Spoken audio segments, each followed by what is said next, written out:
Chapter 367. Scram. All of you, scram. I don't need your hypocrisy.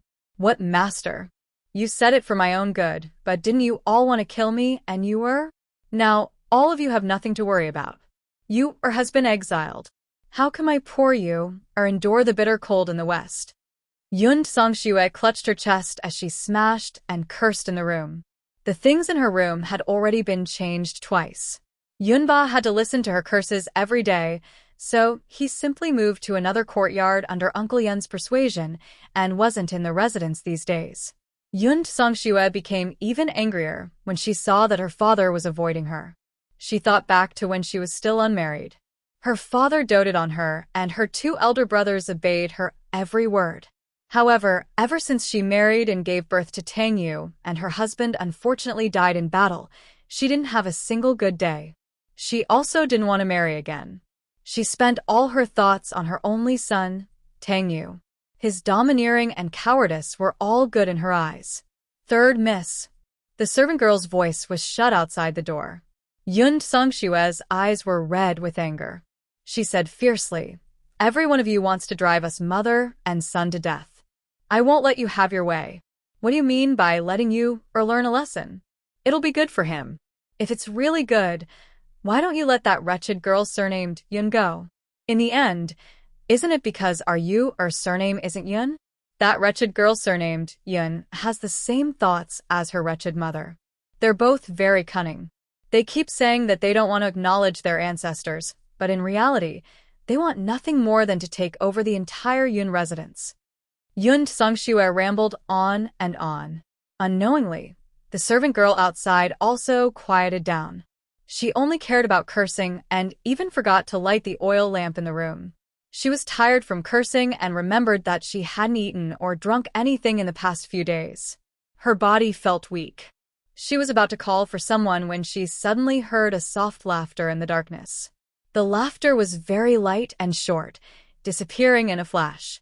Hearing it in the dark night, one couldn't help but feel their hair stand on end. Yun Songshue wasn't a coward. She boldly asked, "Who dares to barge into the general's residence? If you continue to act mysterious, don't blame me for being impolite." Haha, the third young lady of the Yun family is indeed as the rumors say. Women are not inferior to men. It's a pity that you were born a girl and were born in a place like the general's residence where men are respected. Otherwise, with your talent, how would you end up in this situation where your husband is dead and your children are scattered? As he spoke, the oil lamp in the room suddenly lit up and a mysterious man dressed in red robes sat by the table. Yun Songshue could not help being alert. Her cultivation was not weak, she was also a martial saint. However, when this person came in, she did not sense anything at all. This person's cultivation was definitely much higher than his own. Yun Songshue felt his palms break out in cold sweat as he nervously looked at the red-robed man. "Who are you? Why are you in my room in the middle of the night?"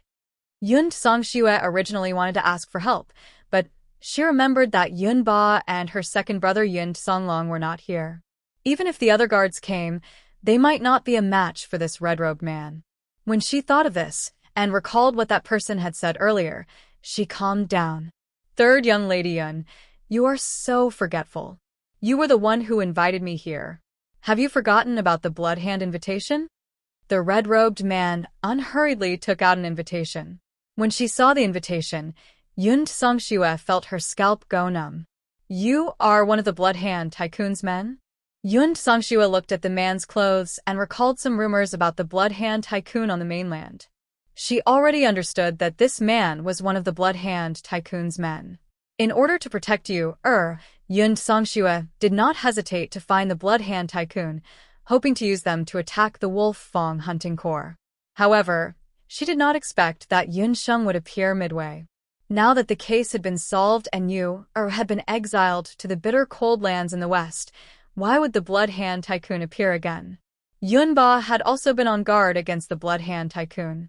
After waiting for a few days, no one had come. In addition, the outside world already knew about Tang Yu's matter. The Yun residents thought that the Blood Hand Tycoon had given up on this business deal. Who knew, those who came did not come with good intentions.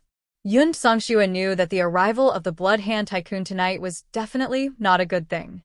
I am one of the Blood Hand Tycoon's men. We have accepted the mission that third young lady Yun gave earlier. The other party took out a letter of authorization. No need. You should know that the person was not killed by my son. Since that is the case, there is no need for me to hire you to kill him. Yun Songshua still remembered that Yun Songlong had said that once the Blood Hand Tycoon carried out a mission, the employer would have to pay a heavy price. Her position in the Yun residence was precarious. She definitely could not provoke the Blood Hand Tycoon at this time. Once the Blood Hand Tycoon has accepted a mission, it cannot be cancelled. You should know this rule. However, since the other party is third young lady Yun, I can give you some face. You can change your hunting mission. For example, let us take care of the exiled young Master Tang. The red-robed man's words were like a sharp sword that accurately pierced Yun Songshua's heart. Her brows twitched, and she stood up agitatedly. What did you say? You can help me save you, Tang Yu's exile this time was a secret. Yun Ba had clearly told the military that no one was allowed to tell Yun Songshua Tang Yu's exact whereabouts. Even if Yun Songshua wanted to use some methods, she would not be able to find her son's exact whereabouts. She thought about how her son would have to do hard labor at the border for the next 3 years, living a life that was neither human nor ghost. She could not eat and could not sleep at night. There is no one in this world that our Blood Hand Tycoon cannot find. I can guarantee that as long as third young lady Yun is willing, young Master Tang Yu will have a comfortable life for the next 3 years. It will not be inferior to the days in Jade Capital. The red-robed man was very satisfied with Yun Songshua's reaction. He could not help but secretly admire his young city lord. Yun Songshua was somewhat moved. However, she was still somewhat hesitant. She did not know what the other party's intentions were, whether it was good or evil. After thinking for a moment, Yun Songshua still decided to reject the other party's good intentions. Many thanks. However, we think that our Yub should be able to survive the next 3 years. I think I will not take this deal. Yun Songshua did not dare to take the risk. She was afraid that the other party would make a request that she could not fulfill. Oh, third young lady, have you thought it through? The West is not a good place. Magical beasts roam around there, and there are many poisonous plants and insects. There are also some people who like to bully the descendants of aristocratic families from the capital cities of Jade Capital. 3 years is neither long nor short. If a person disappears in the West in these 3 years, I'm afraid no one will know. The red-robed man seemed to have expected Yun Songshua to reject him. He was not in a hurry and slowly spat out a few words. These words were like a heavy blow, causing Yun Songshua's face to instantly turn pale. You are threatening me. Blood Hand Tycoon, you don't have to go too far. Yun Songshua, am not afraid of anyone. You think that you can go against the Yun residents with just an assassin organization? Aren't you thinking too highly of yourself? Yun Songshua was not someone who was easily threatened. She frowned and cursed loudly. Third young lady, don't be angry. You should take a look at the gift I brought. The red-robed man took out an item and placed it under the oil lamp. Under the oil lamp was a piece of cloth. Chapter 368. When Yun Songshua saw that familiar piece of cloth, all the energy in her body seemed to have been sucked out. She snatched the cloth with trembling hands. It's yours clothes, it's yours clothes. What did you do to our Yun Songshua was practically begging. Nothing much. Our men have been watching young Master Tang along the way. Don't worry, as long as third Miss Yun cooperates, we will definitely not go back on our word. 3 years later, we will return you a fair and chubby young Master Tang. If you're lucky, third Miss might even be able to carry a fair and chubby grandson, the red-robed man said in a low voice. Women, especially this kind of selfish woman, once they were caught, even a tigress would have to obey orders obediently. Yun Songshua choked with sobs as she grabbed the cloth. What exactly do you want? It's very simple. A life for a life. We are only here to cooperate with 3rd Mississippi. We know that 3rd Miss's days in the Yun residence are not easy.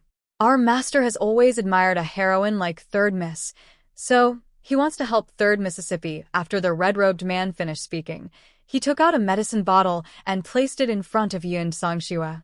Yun Songshua didn't reach out to take the medicine bottle.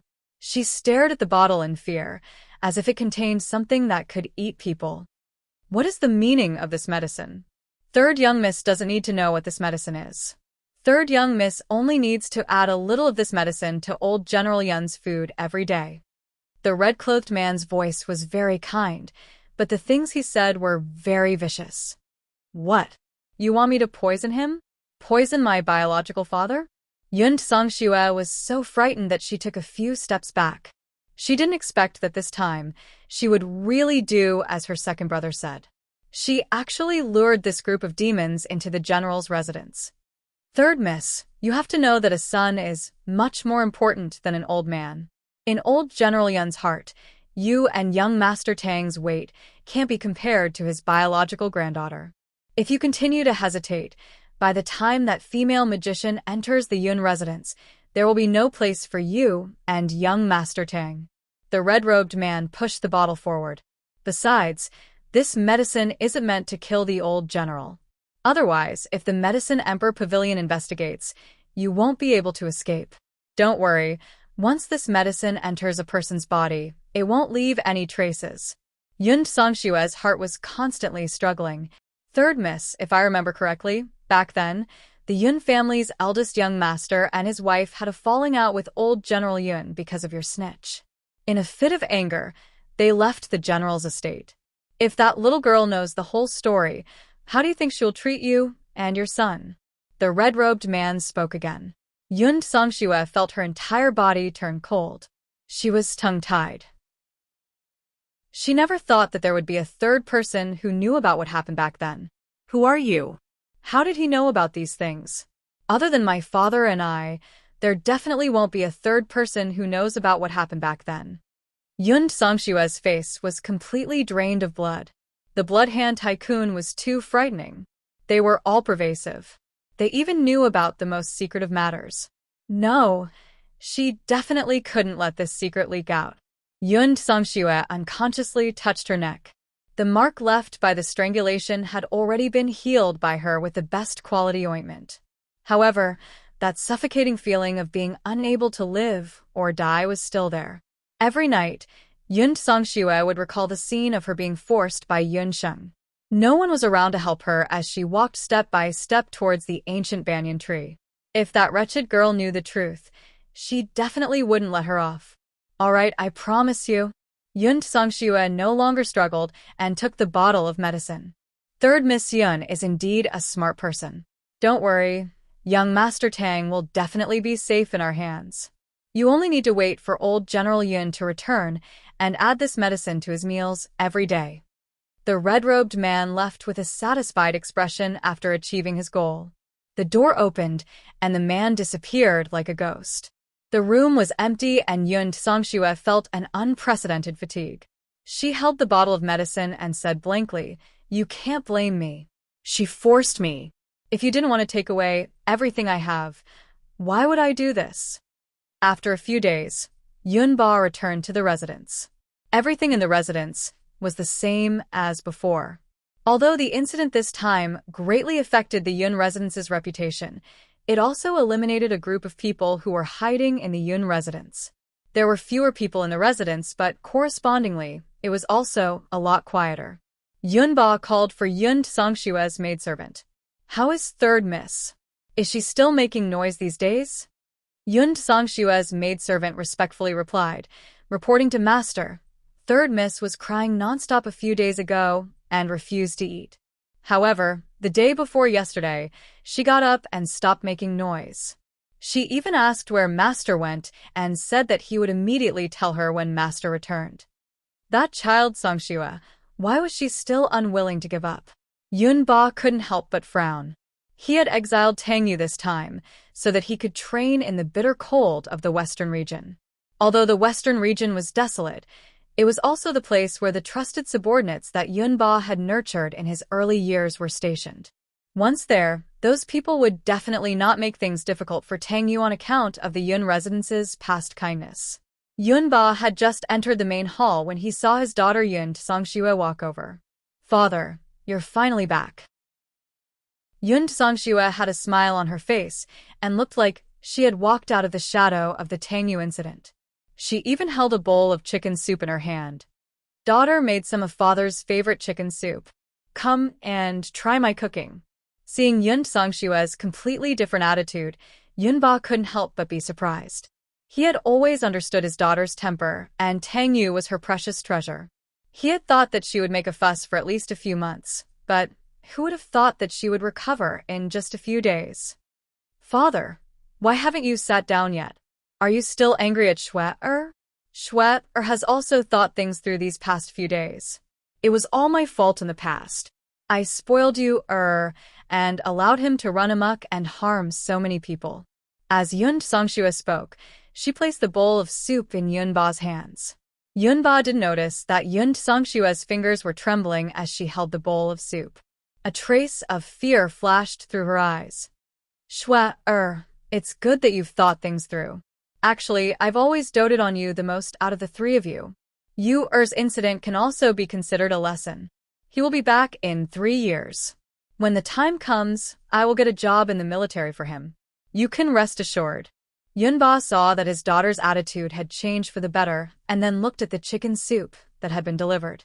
Yun Tsangxue listened to Yun Ba's words and watched him deliver the chicken soup to his mouth. Her heart skipped a beat, and she couldn't help but shout, "Father!" Yun Ba paused before continuing. "Also, this time no matter what, that girl Yun Sheng also helped you greatly. You're not allowed to make things difficult for her in the future." "Yun Sheng?" Haha, it was Yun Sheng again. Chapter 369. Yun Tsangxue smiled bitterly. Sure enough, her father's heart was still with his own granddaughter. Only Yun Sheng was a true descendant of the Yun family with the surname Yun. How could her Tang Yu compare to that cheap girl with equally exquisite medical and magic skills? "Right, Shui, why did you call father just now?" Yun Ba was puzzled. "Nothing. I just wanted to remind you that the chicken soup is a little hot, so be careful." Yun Tsangxue blankly watched Yun Ba drink the chicken soup. "Shui-er personally made chicken soup. The taste is really good." Yun Ba didn't doubt her words and praised. "If father likes it, Shui-er will make it for you every day." Seeing that Yun Ba didn't show any signs of poisoning after drinking the chicken soup, Yun Tsangxue rejoiced in her heart. After Tang Yu's matter was resolved, Yun Sheng also breathed a sigh of relief. This time, the Sky Hunting Corps had made a meritorious contribution to the discovery of the purple gold lode, and because they had saved hundreds of villagers after returning to the Jade capital, the Hunting Corps was promoted to a B-ranked Hunting Corps under the leadership of the Hunting Corps. Because of this, Yun Songlong was also very busy. Yun Sheng immediately began to reorganize the matters of the little Ci Entong. They didn't know that at this time, an even more terrible conspiracy was quietly engulfing the precarious Yun mansion. Yun Sheng had just returned to the little Ci Entong when she received the news from Lin Yaoer. "Oh, you mean Big Brother Zhou sent the seeds of the medicinal herbs?" Yun Sheng had been delayed in the northern region for a month. During this time, Zhou Qingchuan had returned to the headquarters of the Everlasting Chamber of Commerce. The matter of Zhou family's second uncle had also been resolved. Because of his great contribution, Zhou Qingchuan was promoted to succeed the position of Zhou family's second uncle and became the chief steward of the Everlasting Chamber of Commerce. What he was most grateful for was Yun Sheng's help on the way back, so after he took over the Chamber of Commerce, he immediately began to prepare the seeds of the medicinal herbs. The medicinal herbs selected by the Everlasting Chamber of Commerce were of good quality, and the price was also very reasonable. Yun Sheng counted and found that there were close to 1,000 kinds of herbs. Among them, 30% were common grade herbs, the remaining 60% were rare grade herbs, and there was even 10% saint grade herbs. Only the Everlasting Trading Firm would be able to take out such high-quality seeds at once. Even the Medicine Emperor Pavilion would find it difficult to gather them all at once. Because of this, Yun Sheng had specially written a letter to thank Zhou Qingchuan. In addition, She had also given Zhou Qingchuan a precious sage herb, million golden pill. Master, why did you buy so many herb seeds at once? What we lack are herbs, not seeds. Lin Yao but still didn't know what Yunsheng's intentions were. Yunsheng had been busy earlier, so she hadn't had the chance to tell Lin Yao about this. I've thought about it. If we want to break free from the control of the Medicine Emperor Pavilion, the best way is to find a stable and high-quality medicinal herb supplier. On the continent, the best supplier of medicinal herbs that isn't directly related to the Medicine Emperor Pavilion are only medicinal farmers. Yunsheng told Lin Yao about what Zhou Qingchuan had told her earlier about setting up an independent medicinal farm. This idea is too crazy, but it seems to work. I have been in contact with some medicine farmers before.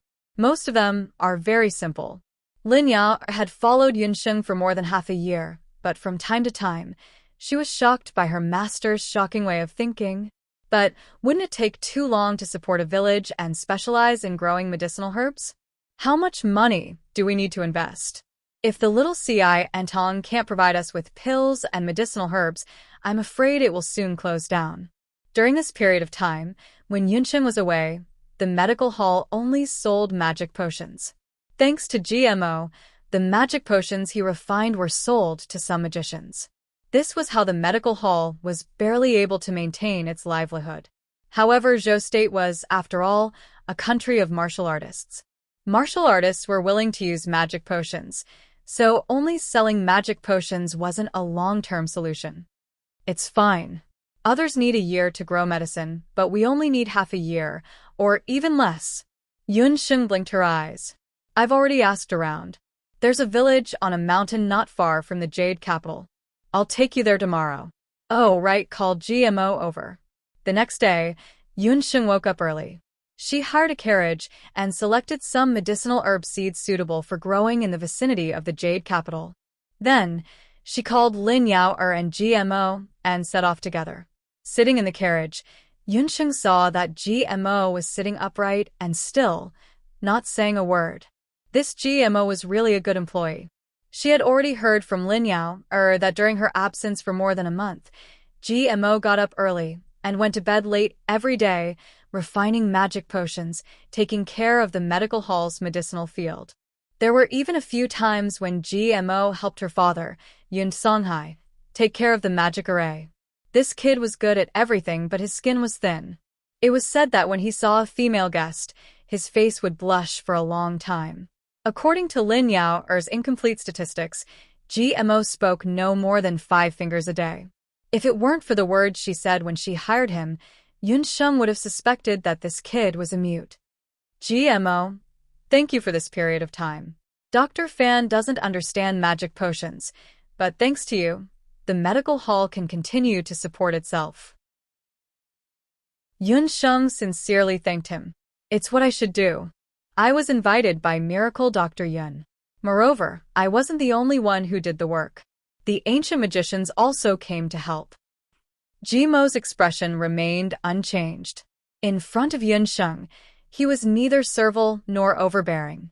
Heaven knew that the more he was like this, the more interested Yunsheng was in talking to him. She wanted to see if he could break the record of talking in a day. GMO, do you know why I went to the village this time? When Yunsheng brought GMO along, she simply said that she wanted to take a look at the village. She didn't explain her specific intentions. Miracle Dr. Yun is going to look for medicinal herbs, right? GMO actually didn't quite understand why Yunsheng wanted to go to such a remote mountain village to look for medicinal herbs. The carriage had already traveled for dozens of li. The mountain road was getting steeper and steeper, and the carriage was shaking violently.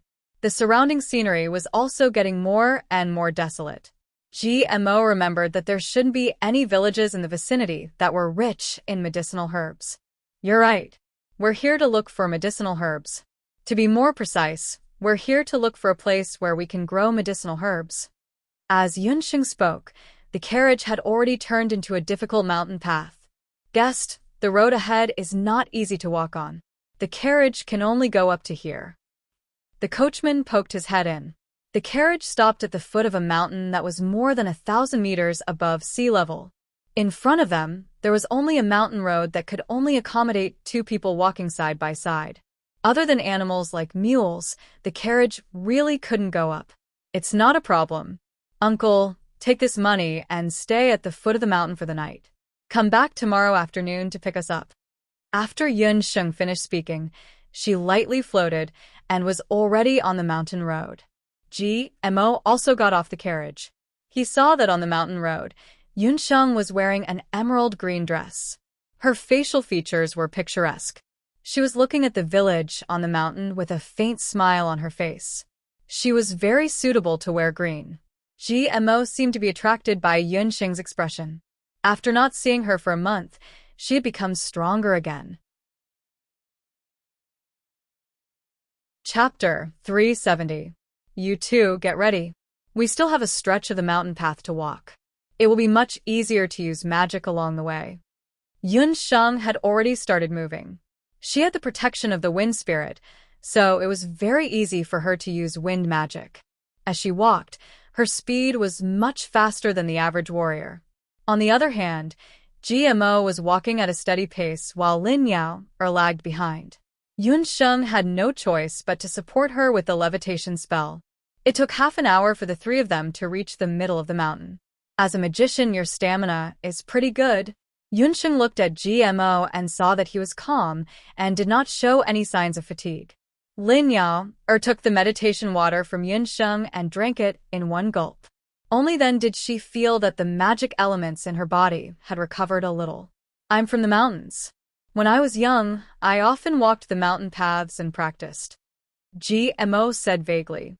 However, Yun Sheng gave him the middle finger in her heart. Pretending, still pretending. How could there be such an otherworldly mountain person whose words and actions were comparable to that of a noble? When Gufeng told her that there was a very faint light magic element in Jimo's body, she had suspected that Jimo's identity was not simple. Yun Sheng was meticulous. She kept chatting with GMO along the way so that she could get some clues from his words. However, GMO was also very cautious. He did not speak much, but he answered all her questions. Along the way, Yun Sheng did not find any flaws in his answers. However, she was certain that GMO's identity was not simple. As soon as GMO finished speaking, his gaze turned towards the mountain village, and his expression changed slightly. Yun Sheng also turned around. When she saw the situation in the mountain village, Lin Yao could not help but exclaim, why is this place so poor? The village that Yun Sheng and the rest arrived at was located on a 1,000-meter high mountain. It was called Zhouchu Village. It was the village with the highest altitude outside of Jade Capital. At the same time, it was also famous for being poor in this area. This place was indeed very poor. In the entire village, there were only a few dozen thatched houses. The best houses in the village were just a few houses built with stones. The entrance to the village was the mountain path. Beside it were some corn stalks that had just sprouted. At a glance, there was nothing else in the entire village other than these. This is probably the first time you've come to this kind of mountain village. I also lived in such a village when I was young, so I'm not surprised. Among the 3 of them, Yun Sheng's reaction was the most normal. She glanced at GMO with a smile that was not a smile. This brat just said that he came from a village. He deserved to be slapped in the face. GMO's face also reddened. But he didn't expect that Yun Sheng lived in such a dilapidated village in her early years. Yun Sheng also turned her head. A place like this probably didn't even have a Dharma temple. Let's go to the front and take a look. Yun Sheng did not say anything and led the 2 of them into the village. After taking a few steps, they heard someone call out, "Isn't that the Lord Godly Doctor?" They saw a woman walking out of a thatched house in front of them. The woman was busy doing farm work in the fields. When she heard the voices outside, she walked over and saw Yun Sheng and the others. "Hey, isn't this the Annie from the volunteer clinic?" Lin Yao recognized the woman. It turned out that this woman was the wife of the farmer that Yun Sheng had met during the volunteer clinic. It's really the Lord Godly Doctor. Lord Godly Doctor, you're here for the volunteer clinic again? That's great. There are many elderly and children in the village who are not feeling well. It's just that the mountain path is inconvenient, and they can't go down the mountain. Wait a moment, I'll get my husband to inform the villagers. The woman was overjoyed. She wiped her hands clean and raised her voice to call for the villagers. Sigh, Auntie, we're not here to... Lin Yao was speechless. Don't worry, we're just here to see a doctor. GMO, later on you will help me treat the patient. While you are at it, help me take a look and see if there are any children and adults in this village who can sense magic. Yunsheng smiled, as if she was used to such situations. So, the reason she called him was to ask him to help with the volunteer clinic. But why did she want him to help see if the villagers could sense magic? GMO was secretly surprised. He looked at the village again and suddenly understood something. This village was remote and had few villagers. Even the Dharma temple was not stationed in this village. In such a village, no one would check the physique of the villagers or their magical aptitude. To put it more accurately, there were many villages like this in Zhou State.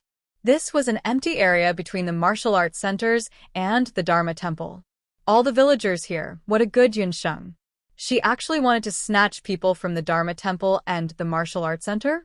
GMO was greatly shocked in his heart, but his face remained calm. Under the farmers' propaganda, the villagers of this small mountain village quickly rushed out. In such a remote village, there was only one chance to go down the mountain to see a doctor. It was rare to see a doctor and a highly skilled one at that. How could the villagers not be excited? It was only a village of 300 to 400 people. Sick people and healthy people all gathered around. Lin Yao had to temporarily take up the role of maintaining order. The villagers were simple people. When they heard that a godly doctor was coming, they all gathered around to take a look. The villagers even pushed their children forward, saying that if the godly doctor touched them, they would be cured of all illnesses. Yunsheng and GMO were respectively in charge of the patients. Fortunately, the villagers were only suffering from minor ailments. In just 4 hours, the two of them had finished seeing all the patients. How is it? How are the children's aptitudes? Yunsheng asked GMO as she tidied up. A few of the children have the ability to sense magic. However, the ability to sense magic is very weak. It's almost non-existent, GMO replied honestly. Magic talent was passed down from generation to generation. The children here were farmers for generations. It was already good enough to find a few with weak magic talent. My results are slightly better than yours. 30 to 40% of the children have good physiques. After some rest, they can practice martial arts. Yunsheng did not seem surprised by this result. Just as GMO was about to open his mouth and ask Yunsheng what her intentions were, a man with a rosy face and a loud voice walked over from the village entrance with quick steps. Godly doctor, thank you so much. I'm so sorry. I was so focused on treating everyone that I even forgot to invite you to eat. Yunsheng and the rest only found out later that the farmer they met at the Jade Capital Free Clinic was the village chief of Zhouchu Village. When Yunsheng and the rest arrived, he had just gone out. He only rushed back around dinner time. Chapter 371. Hearing that the divine doctor who treated him in the city a few days ago had come, the village chief was very happy. The villagers had a headache and fever, but Yunsheng gave them some medicinal pills, and they were all cured.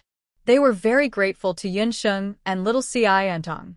The village chief persuaded the villagers to go back and let his wife greet Yunsheng and others to enter the house. Although he was the village chief, the farmer's family was not rich. The couple raised 3 or 4 children. During the meal, the children ran around the table.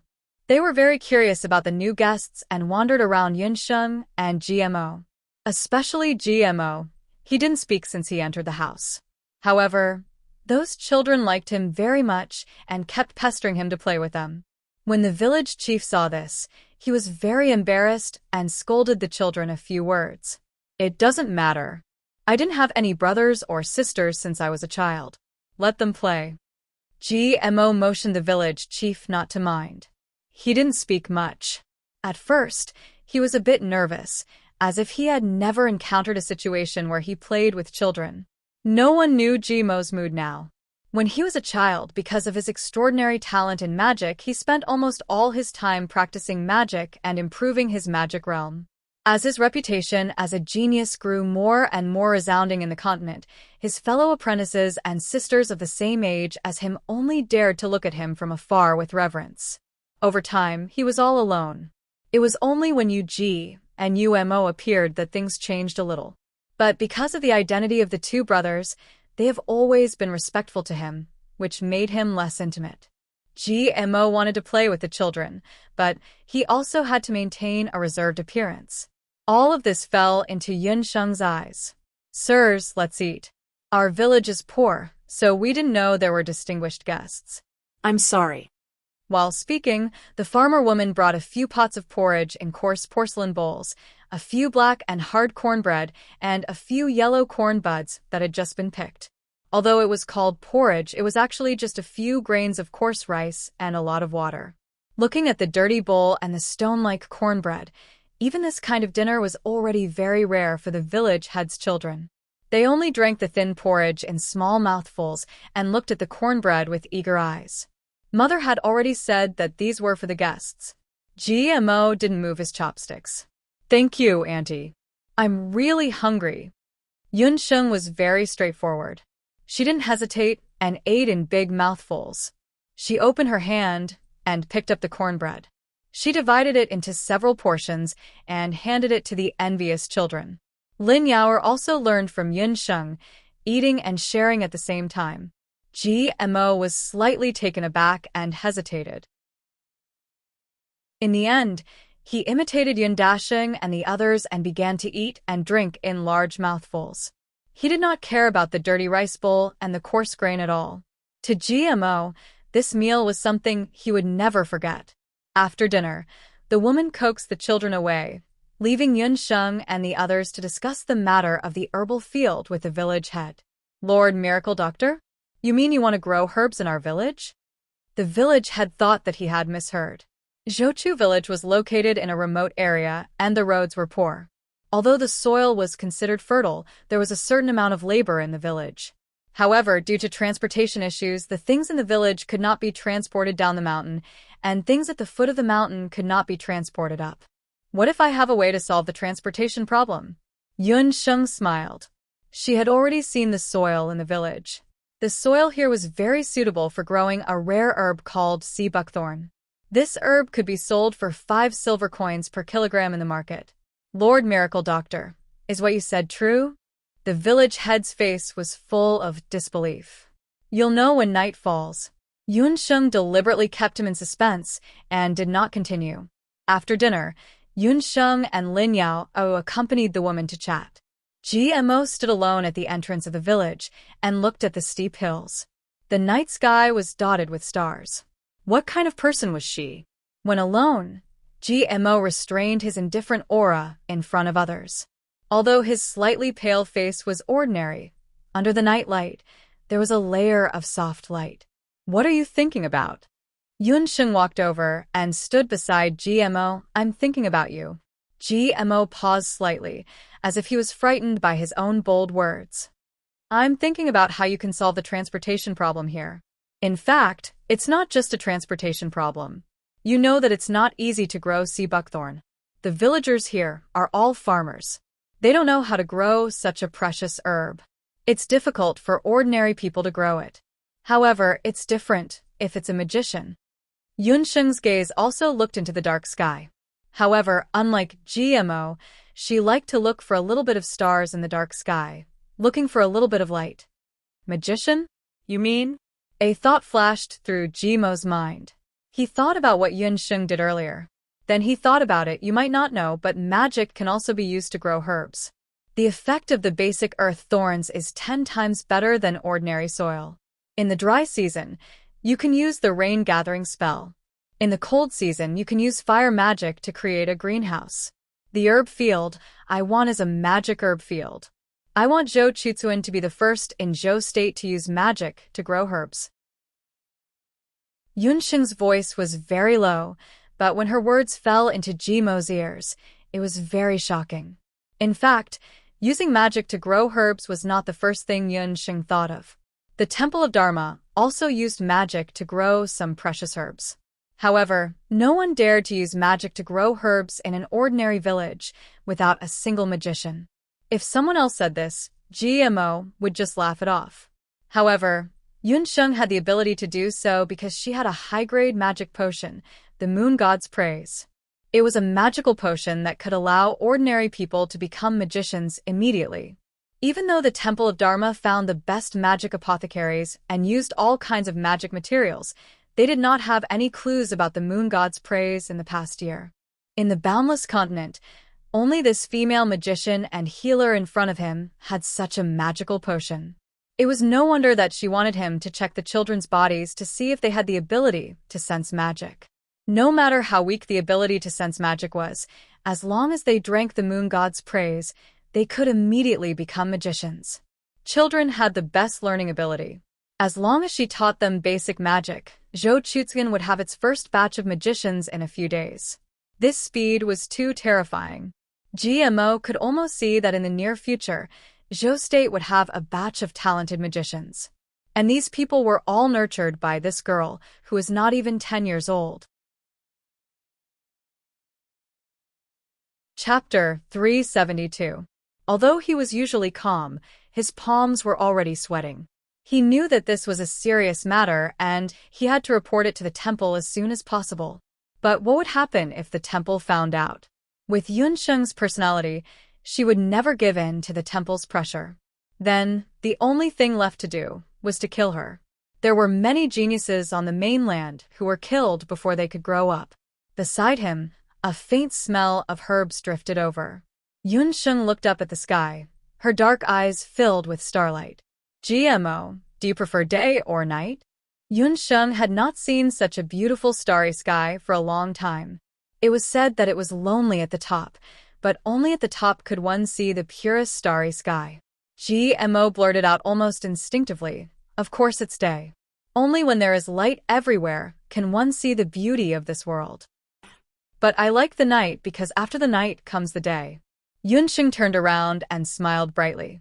Her eyes were like crescent moons and the dimples on her lips made GMO feel as if he had drunk a mouthful of aged wine.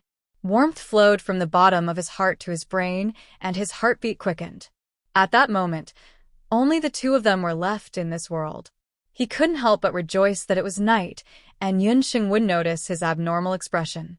After the dark night, was it day? Just as GMO was about to ask Yunsheng why she said that, the starlight disappeared. In the dark night sky, a group of things flew over from afar. As they got closer, they saw that it was a group of bat beasts. They were not ordinary bat beasts, but gigantic winged green bats the size of ponies. The giant winged green bat was a special magical beast that lived on an island in the sea. It was the largest type of bat, but it was different from other bats. It didn't only appear at night. It traveled day and night. It mainly ate vegetables, grass, and hay. It was very gentle and could be easily tamed by a summoner. In Punlai, the gigantic winged green bats were a very popular aerial mount. There were no less than 50 bats, and the leader was a sacred beast summoner that had not been seen in a long time, Zhongyi. His commander Dragonclaw bat flew at the very front. GMO noticed that the gigantic winged green bats were carrying seeds and fertilizer on their backs. Zhongyi, you're really slow. I thought we'd have to wait until dawn. Yunsheng complained impatiently when she saw Zhongyi. Hey, my little ancestor, you think it's too slow? It only took me 1 day and 1 night to tame these big guys. Then, I flew them across more than half of Zhou State before arriving here. Along the way, I had to think about not scaring the civilians, so I took the long way around. Do you think it's easy for me? Zhongyi jumped down from Bat King's back and complained. Speaking of which, it was quite embarrassing. He was a dignified holy beast summoner, but he was actually sent by Yunsheng to tame wild giant winged green bats. These big guys were all stupid. It took him a long time to teach them before they understood the order and followed him back to Zhou State. As soon as the 50 large-winged green bats landed, they let out a series of muffled cries. The villagers who heard the sound all ran out of their houses. When the village head's children saw the rat-like magical beasts with strange wings, they were so scared that they didn't move and desperately hid behind GMO. Everyone, don't be afraid. These are the magical beasts that this honorable Lord Summoner found. They are very docile and only eat grass and hay, just like the mules in everyone's houses. If you don't believe me, who wants to go up and try? Yunsheng urged the villagers. That's right.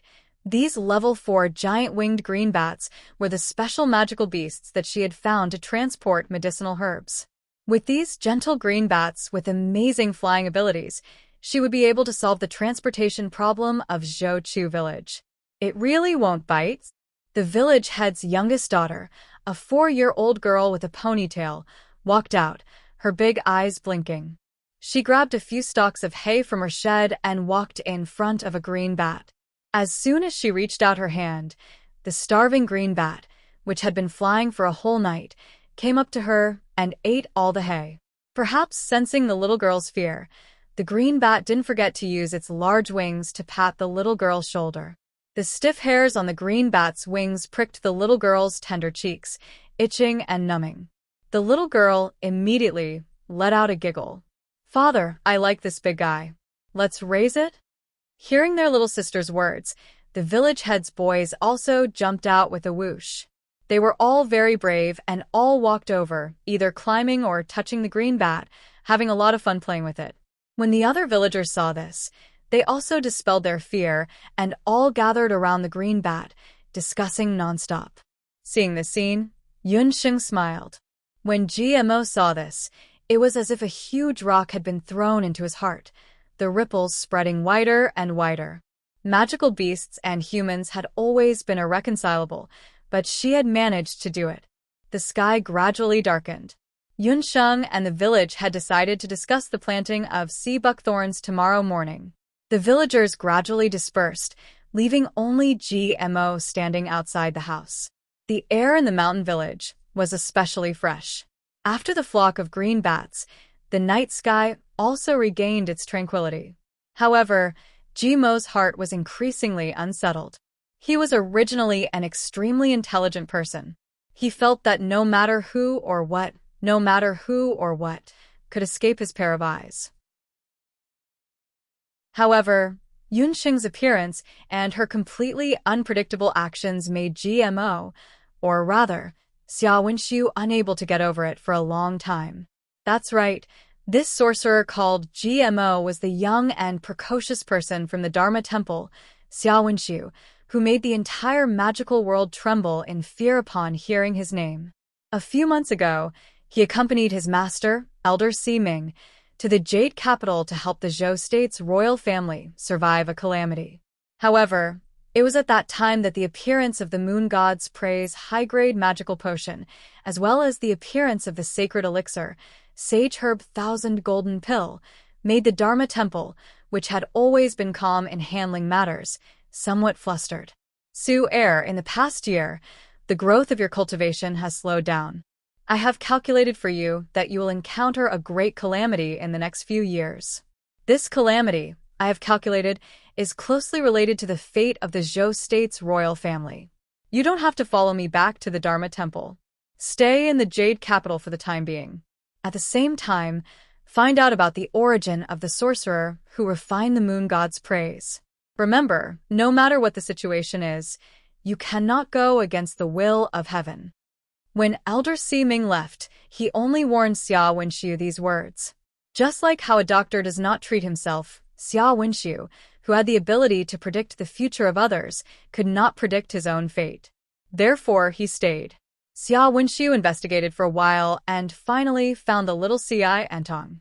Coincidentally, he met the female doctor from the little Ci Antong, who was doing free medical treatment on the streets.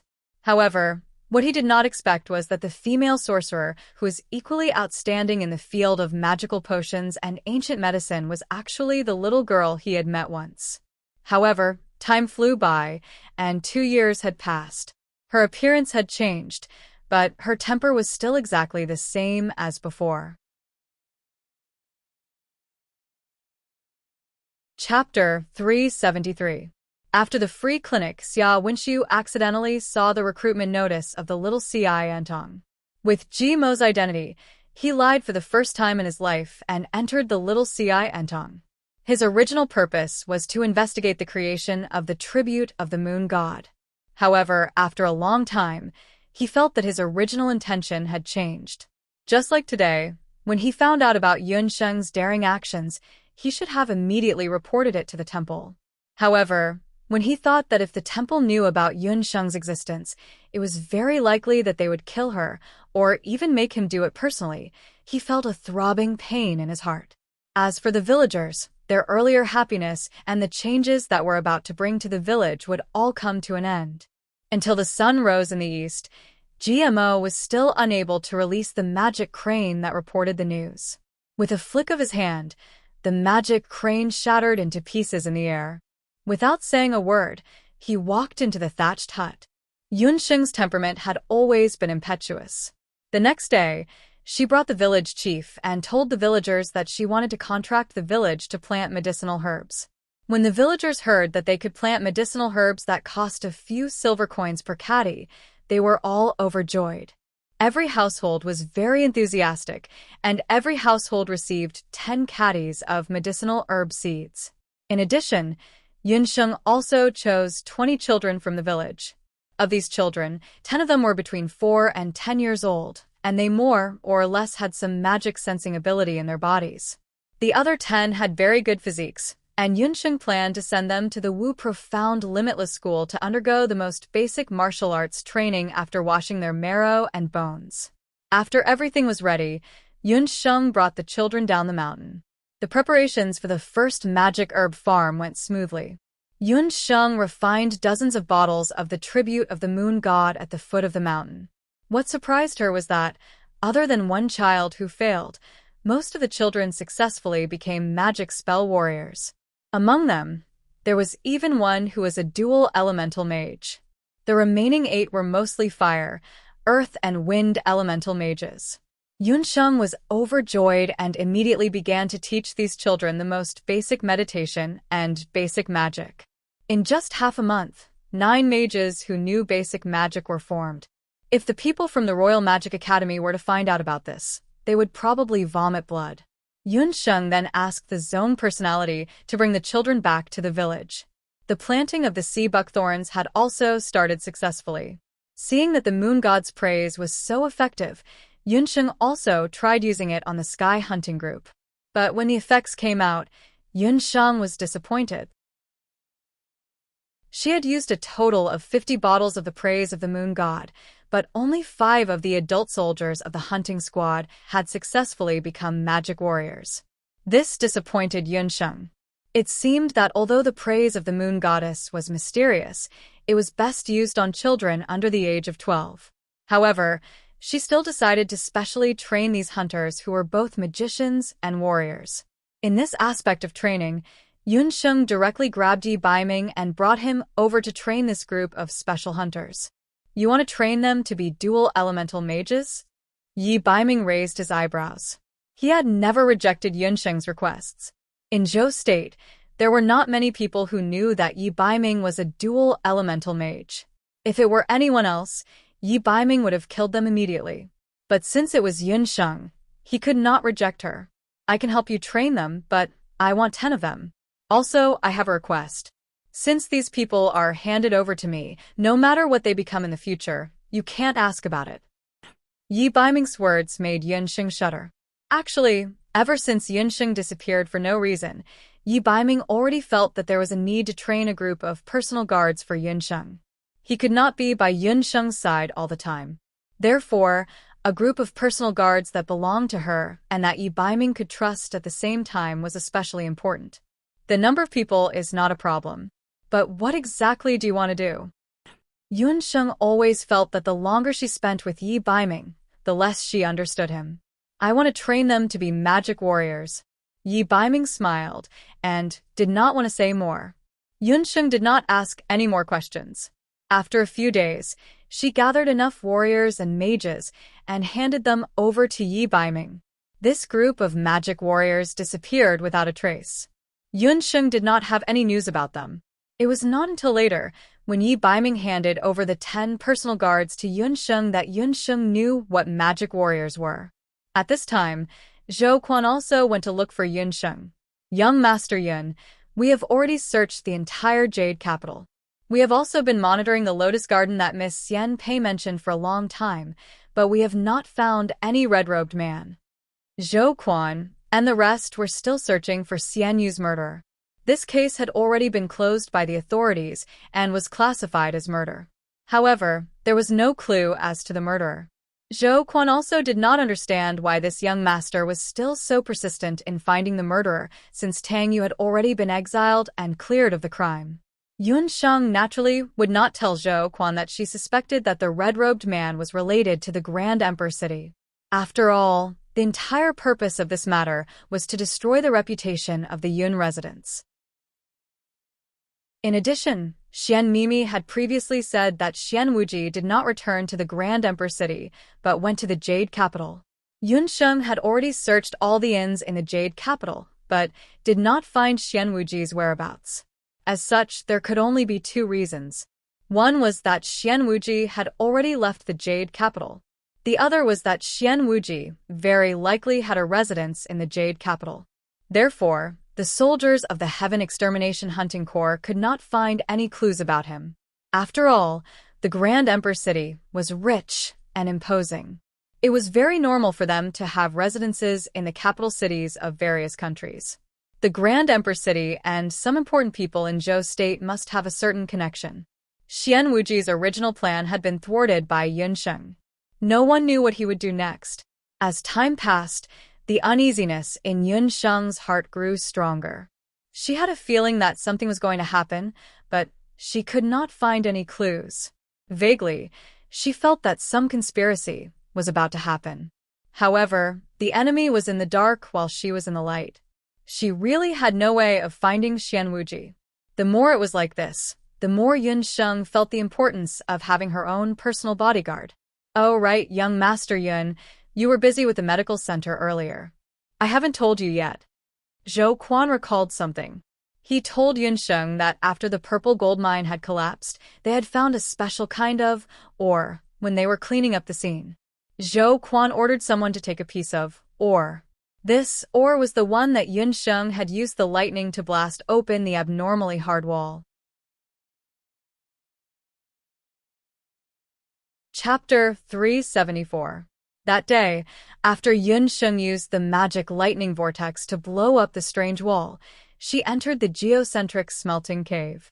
Later, when the hunters entered the cave to clean up the scene, they discovered that it was not an ordinary stone, but a very special kind of metal. We went to the blacksmith shop in the city and asked. No one recognized this kind of metal, and this kind of metal is very light. Zhou Quan told Yun Songlong about this matter. Yun Songlong only said that they should keep the ore first and wait for Yun Sheng to return before making a conclusion. Who knew that after Yun Sheng returned, she would be busy with Tang Yu's murder case, and then the matter of the magic medicine manor. It was delayed until today that Zhou Quan remembered this matter.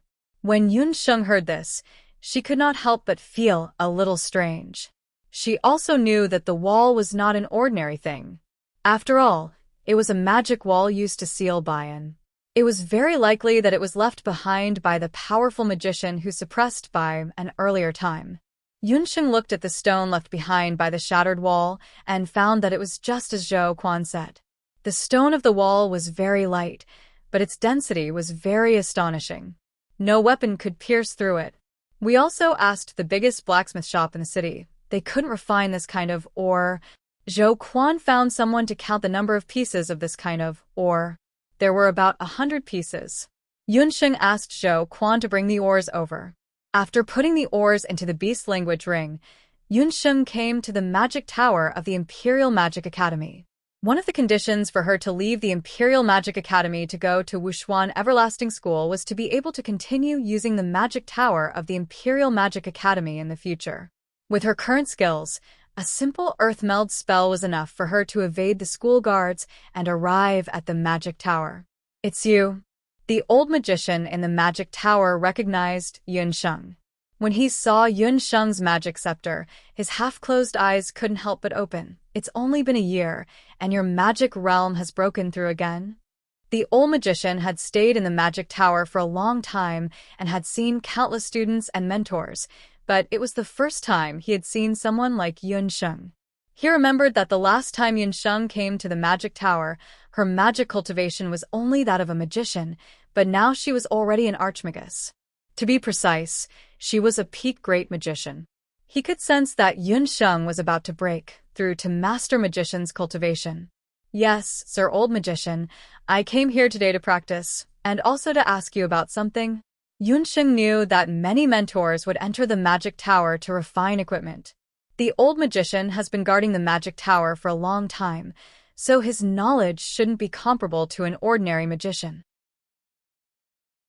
If Yun Sheng's intuition wasn't wrong, then this notorious old magician should be the one with the highest magic cultivation in the entire Royal Magic Academy. Yun Sheng took out several special ores and gave them to the old magician.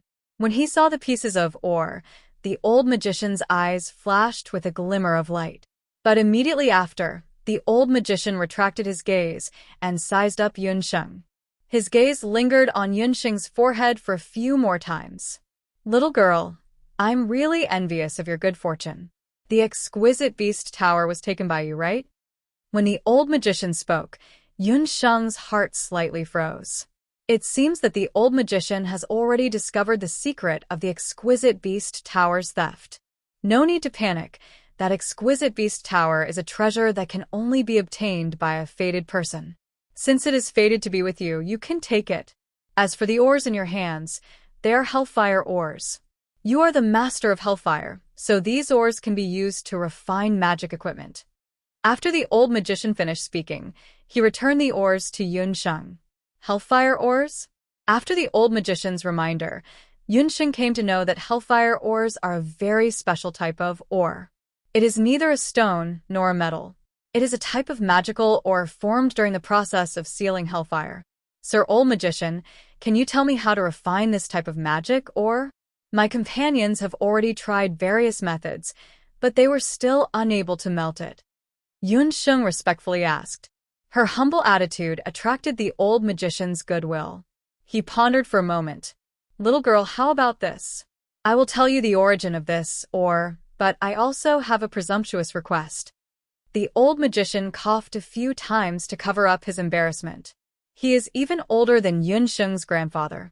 But today, he had to threaten this little girl, so the old magician naturally felt a little embarrassed. Sir Old Magician, as long as I can do it and it doesn't go against my principles, I will agree. Yun Sheng's face was forthright. Seeing that she was so straightforward, the old magician also felt relieved. He took out a magic scepter. It was a magic scepter made from the bones of 100-years-old magical beast. There were 4 magic soul stones inlaid on it.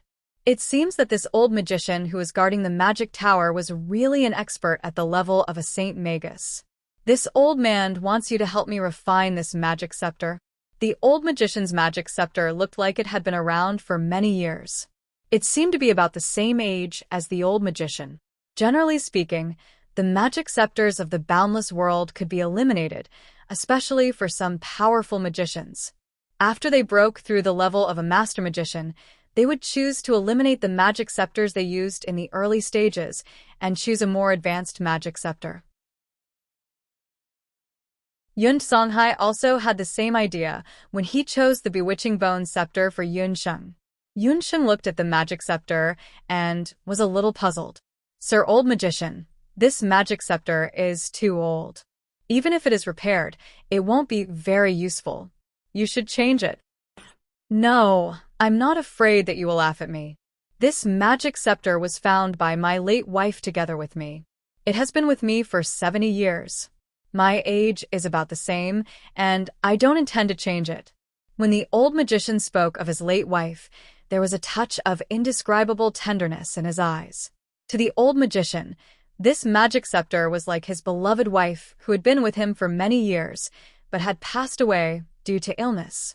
He could no longer live without it. Therefore, he wanted to ask Yunsheng to use the hellfire in her body to refine this magic scepter for him. Legend has it that the hellfire of the elves was the most magical flame in the world. It could wash away the impurities of a magic scepter and make it shine with magic power again. Yunsheng was touched by the old magician's infatuation with his wife and decided to help him refine this magic scepter that had been around for 70 years.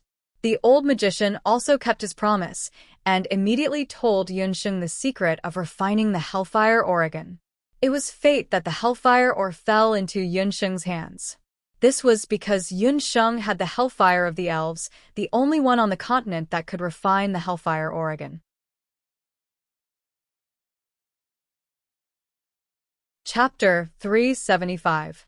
For others, even if they obtained the hellfire ore, they wouldn't be able to refine it. Instead, it would be thrown away as a waste ore. But the ores are different in your hands because you can refine them with karmic fire and refine them into the one and only magic tool of eternal life. The old magician said as he looked at Yunsheng's karmic fire ores with envy. Eternal magic tool? Yunsheng could be considered half an entry-level magic craftsman now. She had refined abandoned magic scepters before. She knew that the magic weapons on the boundless continent were called low grade, middle grade, high grade, saint grade, and divine grade. However, she had never heard of an eternal magic weapon. The name of the eternal magic tool came from the ordinary magic tools. Compared to the ordinary magic tools, which would automatically be destroyed after one or several uses, the eternal magic tool would never be destroyed. It was also called the eternal magic tool. It was like a battle beast from the time it was formed to the time it fought. It would gradually become stronger through continuous trials. However, it was more powerful than a battle beast because it was made of ore and would not be killed directly. You mean it's like I have a robot? Yunsheng didn't understand what he was saying. Robot? What's that? That is to say, you have a super magic soldier that is constantly getting stronger. The old magician didn't understand what Yunsheng was talking about. Yunsheng suddenly understood. She looked at the ore in her hand and unconsciously swallowed a mouthful of saliva.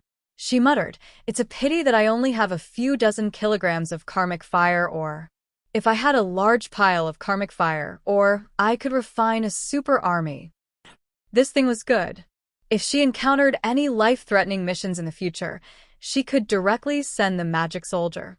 Seeing Yunsheng's eyes shining and her head full of fantasies, the old magician shook his head. This little girl didn't know what kind of terrifying existence she had. She actually wanted to have a super magic soldier. That's why I'm saying that your fortuitous encounter has made this old man jealous. Forget it, you're also a student of the Royal Magic Academy. Here is a magic card with unlimited usage. Keep it. In the future, whenever you need it, you can directly enter the magic tower. The old magician shook his head as he looked at Yunsheng, who was completely immersed in the thoughts of refining a magic soldier. He had a vague premonition that the future of the Royal Magic Academy might be closely related to this female student in front of him. Thank you, Sir Old Magician. I'll take your magic scepter and enter the magic space. Yunsheng couldn't wait to try the new refining. She put away the magic scepter and walked towards the higher floors of the magic tower. When he was halfway there, he heard footsteps coming from the front. It's you. Why are you here? Chun Lianer was walking down the stairs not far away. After returning from Luoxia City, Yunsheng heard that Chun Lianer had gone missing. However, she was sent back later. Since then, Chun Lianer seemed to have disappeared without a trace.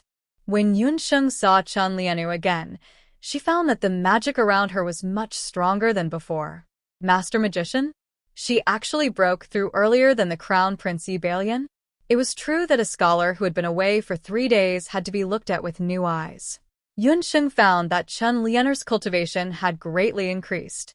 Moreover, she was different from when she saw her before. Chun Lianer in front of her looked overly calm. Her face that was injured by the water arrow finfish had already recovered. Her skin was creamy and her face was flushed. She didn't look like she was disfigured at all.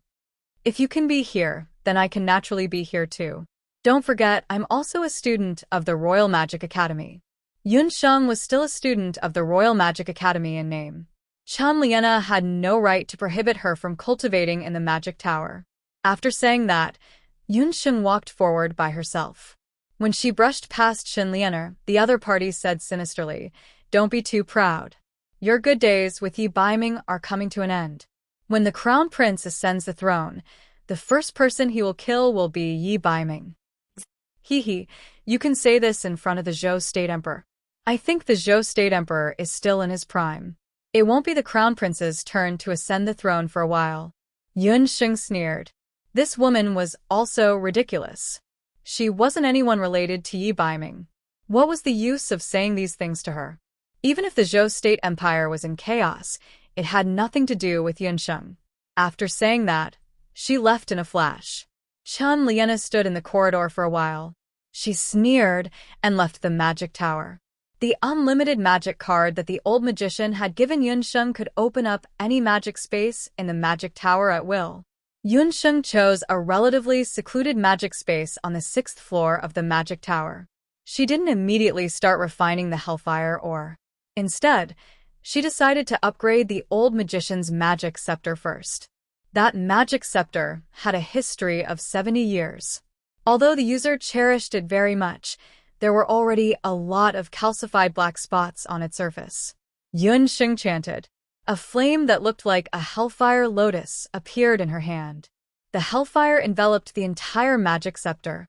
In the bright red flame, the magic scepter made a squeaking sound that sounded like a human's voice. As the flame burned, the black spots on the surface of the magic scepter, as well as the dimmed magic soul stone, glowed with a new color, as if they were reborn in the fire. The turbid matter in the bones of the magical beast was completely burned away by the hellfire. At the last moment of refining, the magic scepter suddenly left Yunsheng's hand. It flew into the air and drew a beautiful arc. Then, the magic scepter fell to the ground. A brand new magic scepter appeared in front of Yunsheng.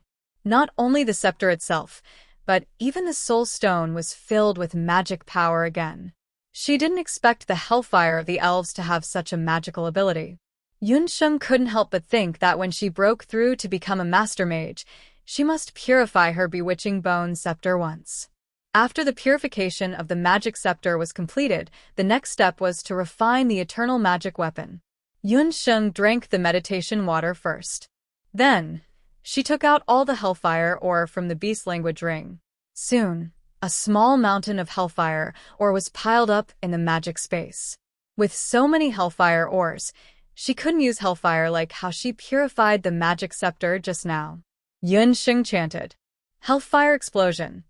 6 or 7 hellfire explosions erupted from her magic scepter at once. They were like 6 or 7 fire snakes that rushed towards the hellfire ores.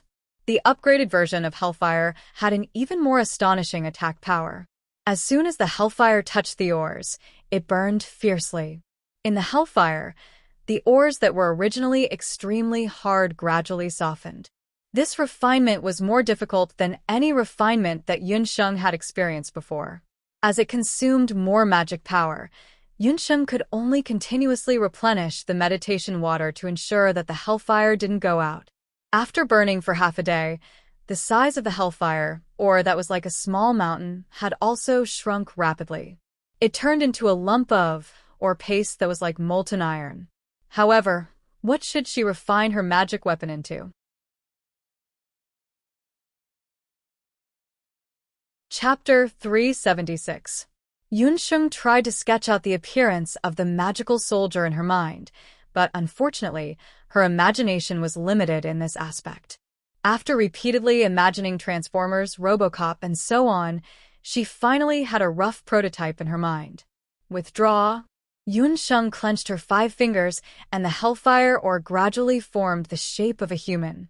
Just like using her hands to knead clay, Yunsheng used her consciousness to control the hellfire and shape the appearance of the magical soldier in her mind. Another half a day passed. Outside the magic tower, the sun rose and set. The moon rose above the top of the magic tower and set again. When a brand new day arrived and the roosters crowed, the hellfire ore had already formed the shape of a human.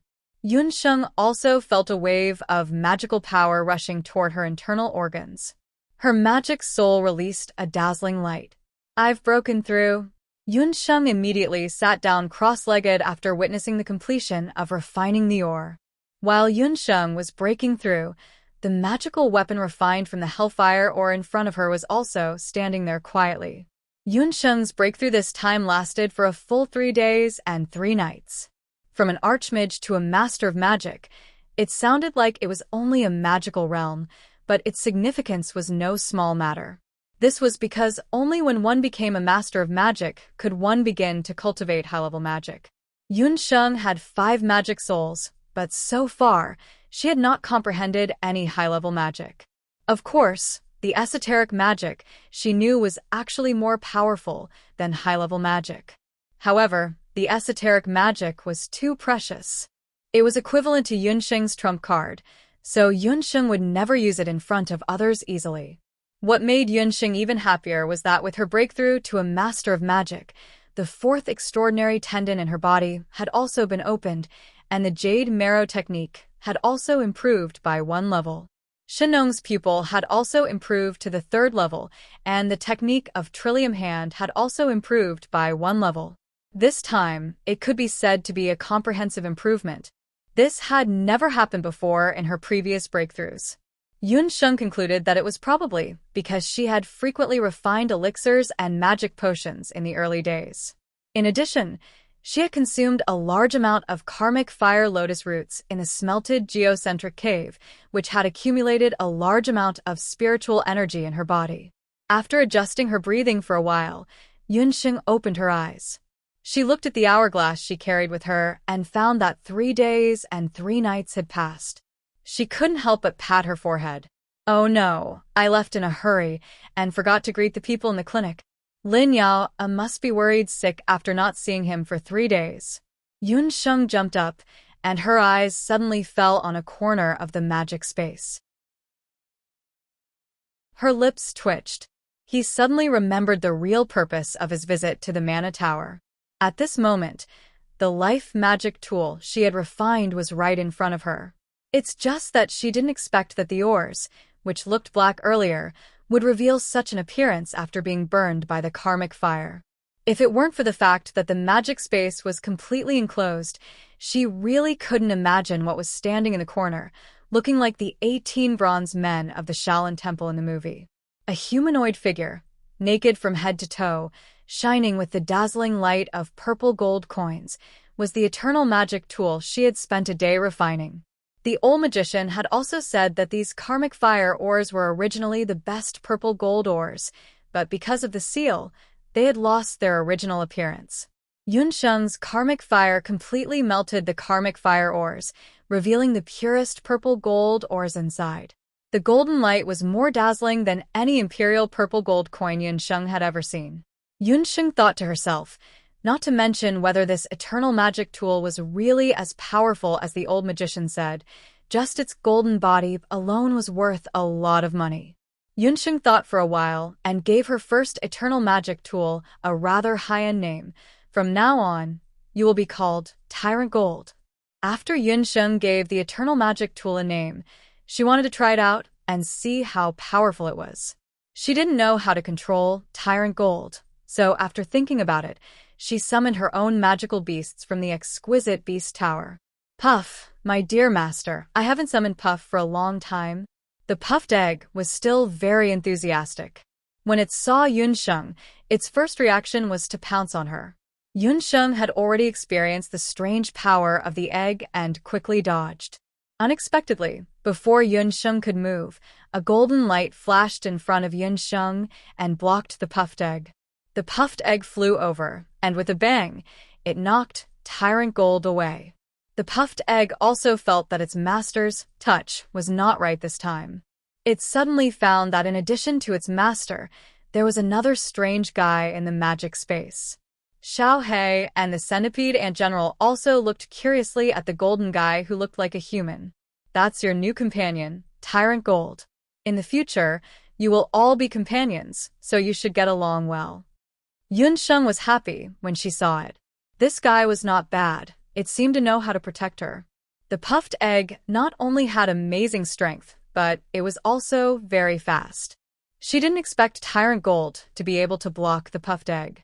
And from its performance just now, it seemed that as long as an unknown object approached its master, Yunsheng, it would immediately react. Puff Puff, master, is the most annoying. She likes the new and hates the old. Even with Xiaohei and Little Hundred, it's not enough. I hate Tyrant Gold. The puffed egg's egg brain was very simple. This guy was Master's new pet. Seeing how affectionate Master was towards it, she definitely didn't like puffed egg. Previously, when Yunsheng subdued Xiaohei and Little Hundred, the puffed egg was not present, so it could only accept it. But now, this golden thing was fighting for Master's attention. The puffed egg was angry. It decided to teach Tyrant Gold a lesson. It flapped its wings and knocked Tyrant Gold out with a bang. Usually, when the puffed egg was being intimate with its master, it paid attention to controlling its strength. It knew that its master's body was a magician and couldn't take it. However, against Tycoon Jean, it did not hold back in the slightest. It could be said that it had unleashed all of its power. With a single charge, it wanted to smash Tycoon Jean into pieces. Tyrant Gold was sent flying. This was no small matter. The entire magical space shook a few times as if it had experienced a magnitude 9 earthquake. Xiaohei and the Black Centipede Ant General, who were watching the fight, also sensed Puffed Egg's jealousy. The two magical beasts tactfully squatted at the side and watched the show. Magical beasts were all proud. Even though they were now Yunsheng's battle pets and magical beasts, they subconsciously thought that their companions' abilities were not inferior to theirs. Xiaohei, the Black Centipede Ant General, and the Puffed Egg were all top-notch magical beasts. Naturally, they had to observe carefully to see how powerful this new companion was. Seeing Tyrant Gold fall to the ground and not react for a long time, the Puffed Egg was delighted. Puff Puff, now you know who is the most important magical beast to master. If I, the Puffed Egg, dare to claim to be second, no one will dare to claim to be first.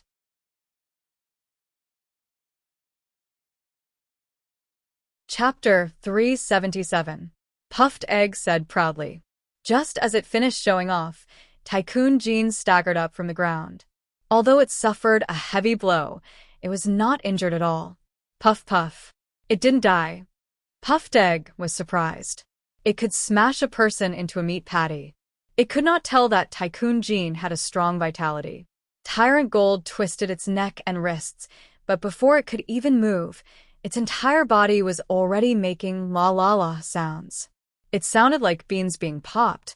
Suddenly, it gathered strength under its feet and shot out like an arrow. Another loud bang was heard, followed by another loud sound. This time it was Puffed Egg that flew out and smashed into the wall of the magical space. If Xiaohei and the Centipede Ant King were humans, their mouths would be wide open with this "Oh my god, that's weird" look on their faces. They had met their match. Porcus Egg, you can only pray for your own good fortune. Puffed Egg slid down from the magical space. It took a while before it regained its senses. This heavy blow did not cause any damage to it. However, it was the first time it suffered such a heavy blow since it was born. It even felt like its eggshell was about to be smashed. The feeling of its eggshell being smashed. It was too aggrieved. Puff Puff, you're shameless. You actually copied me. Shameless. Shameless. Puffed Egg was furious. That damn Tycoon Jean actually copied its special skill, the 1,000-kilogram fall. What made Puffed Egg even angrier was that it copied the skill perfectly. It even copied 20% to 30% of the skill's strength. Yunsheng, on the other hand, watched from the side without blinking. Xiaohei. Yunsheng suddenly ordered Xiaohei, use your swallowing sky combat skill. Xiaohei was very obedient. It jumped up and raised its neck. Awah. After the wolf-like howl, the magical space turned dark. After the Devour the Heavens combat skill, Tycoon Jean suddenly raised his head and howled like a wolf. The magical space was instantly plunged into darkness. When the darkness dissipated again, Yunsheng's eyes were filled with ecstasy. Puffed Egg, Xiaohei, and the centipede ant general were all dumbfounded. Although they were not humans, they were all high-ranked magical beasts and had the ability to think like humans. At this moment, they all understood Tycoon Jin's ability. "It's actually an imitation," Yunsheng exclaimed. Previously, she didn't know how to command Tycoon Jin, but now she realized that she didn't need to command it at all. Its only goal was to protect Yunsheng. Without Yunsheng's approval, neither humans nor magical beasts could get close to her. Yunsheng knew too little about Tycoon Jin. She decided to ask the old magician again. She put Tycoon Jin into the beast speech ring and left the magic space to find the old magician.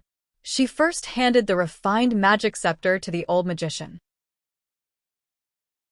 Seeing that his magic scepter seemed to have been reborn, the old magician was very happy. As soon as the old magician was happy, Yunsheng hurriedly asked about the eternal magic weapon. The old magician didn't ask whether Yunsheng had used the hellfire or to refine the eternal magic weapon. He just took out a thick magic book and handed it to Yunsheng. "This is a magic weapon encyclopedia written by my master, an outstanding master refiner. Now that you have the hellfire, you can try to refine all kinds of magic weapons. I'll give you this book as a reward for helping me perfectly refine my magic scepter." The old magician urged Yunsheng to leave as soon as possible. He couldn't wait to see what kind of unexpected gains he had obtained after the purification of his magic scepter. Yunsheng held the magic book. It was a huge magic book with more than 300 pages. Sure enough, it recorded the refinement of various magic weapons. Yunsheng didn't have time to read it carefully and quickly flipped down. After counting down a few nights, she turned to the record about the eternal magic weapon.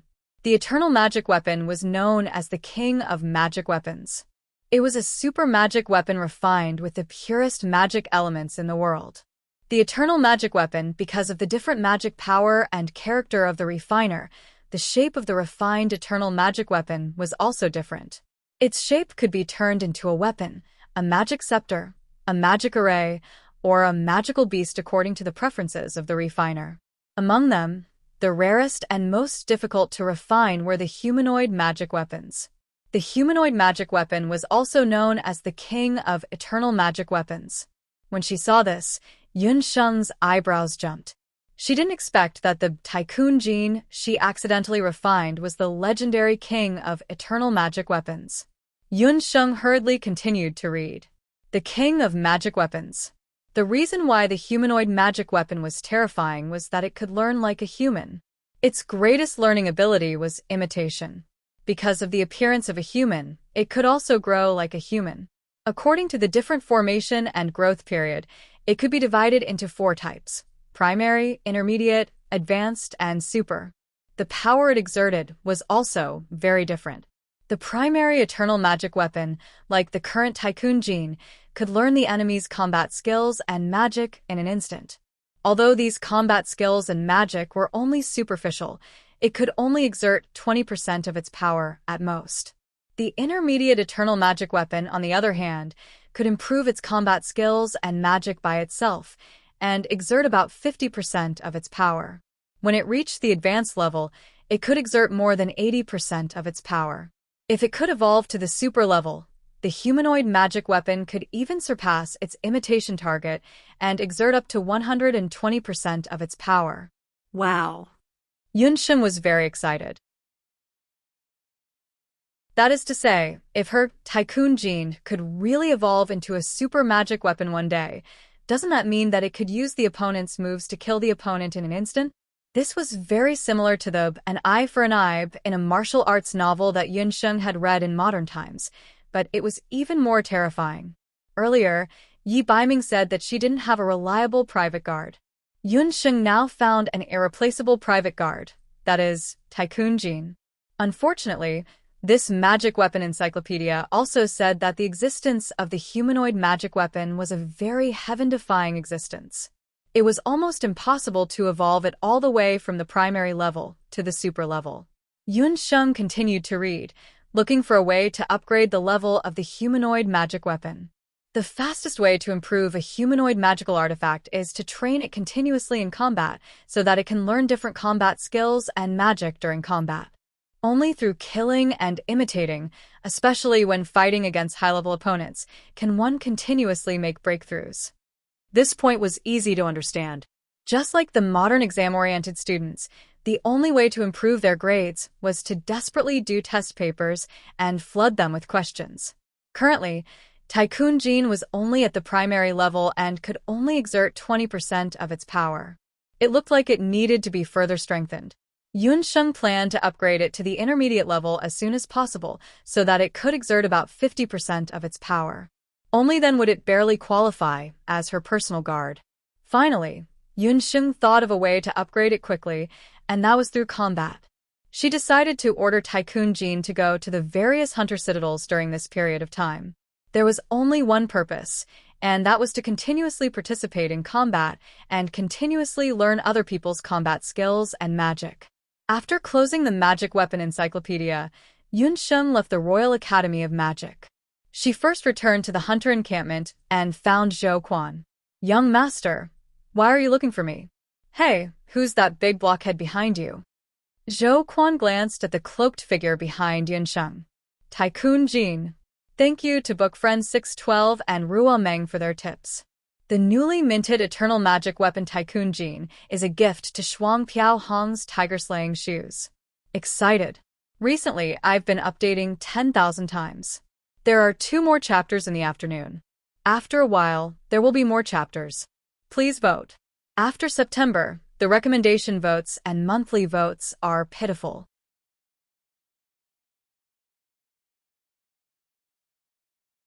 Chapter 378. Tycoon Gold's appearance was too dazzling. Imagine what kind of uproar a human-shaped gold mountain would cause if it walked on the streets. Yunsheng simply found a large cloak and put a mask on it. "This is a new hunter I found in a tavern. It's mute. I'll give you a mission. For the next 6 months, you don't have to participate in any missions at the camp. You're only responsible for bringing it to the 13 hunter citadels in Zhou State and challenging them one by one." Once he heard that he wasn't being sent out for a mission, Zhou Quan immediately beamed with joy. But he didn't understand what young Master Yin was up to this time. Why would a new hunter go to the hunter citadels? "I want you to bring it and challenge all the matches in the 13 hunter citadels. Don't miss a single match. Remember, you have to record all the matches it wins and losses and report to me every other week." When Yunsheng said this, Zhou Quan immediately felt sorry for his unknown brother. There were 13 hunter citadels, and all of them were fighting arenas. Even a man made of iron would be beaten to the ground. Zhou Quan didn't expect that the other party was really a man made of gold. But after Yunsheng's warning look, Zhou Quan immediately became serious. "Young Master Yun, don't worry. I'll record all the matches and events of this brother without missing a single word. Speaking of which, what's his name?" "You can call him Tycoon Gold." Yunsheng waved her hand, indicating that Zhou Quan shouldn't ask any more questions and should leave quickly. Zhou Quan agreed readily and promised Yunsheng that he would return in half a year. Yunsheng left the hunting grounds and returned to the medical hall. When Lin Yao saw her, she couldn't help but nag. "My ancestor, you're finally back. I haven't seen you for 3 days. If GMO hadn't told me that you were going to the Royal Magic Academy, I would have really thought that you had gone missing." Yunsheng was going to the Imperial Magic Academy for only one purpose, which was to cultivate in the Magic Tower. Lin Yao knew this as well. "Did I say that I'm going to the Royal Magic Academy?" Yunsheng was puzzled. When did she tell GMO? Then he looked at Jimo, who was immersed in his work. "Let's not talk about this anymore. While you were away, the sea buckthorns in Zhouchu village have already sprouted," Lin Yao said with a face full of joy. Not only that, she and Dr. Fan also inquired about several remote villages similar to Zhouchu village. Lin Yao intended to wait for Yunsheng to return before heading to those villages to inspect them. The earlier they could solve the problem of the supply of medicinal herbs, the faster the little Ci and Tong would be able to recover and compete with the Medicine Emperor Pavilion. In the next few months, Yunsheng and Lin Yao would occasionally bring GMO along. With Yujing as the center, they gradually spread out and built more than 10 magic herb villages in Zhou State. The zone personality helped to direct the magical beasts to carry out the transportation. Unknowingly, 3 months had passed. Because of the magic to cultivate the herbs, the first batch of herbs in Zhou Chutsuan's village grew especially smoothly. The sea buckthorns, which normally took a year to mature, only took 3 months to bloom and bear fruit. The formerly barren Zhouchu village was now filled with the fragrance of medicinal herbs. The fruits of the sea buckthorns were like coral fruits, hanging on the branches. Under the leadership of the village chief, the hardworking villagers collected the first batch of sea buckthorns. After they collected the sea buckthorns, they dried them and then transported them to the little sea enchanting, ready to hand them over to Yunsheng for inspection. "Father, you can rest assured that my sister and I will definitely deliver the medicinal herbs safely." The one in charge of this important transportation was the village chief's 9-year-old eldest son. The eldest son of the village chief, Rihua, was found to have a touch of fire element in his body during the magic test. He was chosen by Yunsheng and brought back to the clinic. After consuming the moon goddess's tribute, his physique had indeed changed. What was even more gratifying was that the magical elements in his body had mutated as a result, and he had become a wind and fire elemental mage. Considering his good aptitude, Yunsheng also personally taught him the basic wind and fire element magic. He could barely be regarded as Yunsheng's first disciple. This was a supreme honor for the village chief's family. For this reason, the whole family regarded Yunsheng as their savior. The first transportation of medicinal herbs in the village was naturally handed over to him, who knew that when Rihua was about to leave, his youngest sister, the girl, Rihua, climbed on the back of a giant winged green bat. The little girl said seriously, "I want to go with my brother. I won't make trouble. I won't make trouble for my brother. I can also help my brother command the big birds." Little Yun was only 4.5 years old. She was now familiar with the giant winged green bats and liked to call them big birds. When the village chief and his wife heard this, they couldn't help but smile. It was strange to say that their little girl was not only not afraid of magical beasts, but also had a good relationship with these ferocious big guys. She wasn't boasting. Although she was young, her ability to command these giant winged green bats had even been praised by the master of personality. Little Hua's magic talent was not bad, but her command of these giant winged green bats was not as good as his little sister's. Thinking that their little daughter had not even been to the Jade capital once since she was born, the village chief and his wife's hearts couldn't help but soften. They discussed for a while and instructed little Hua and a few adults in the village to take good care of little Yun.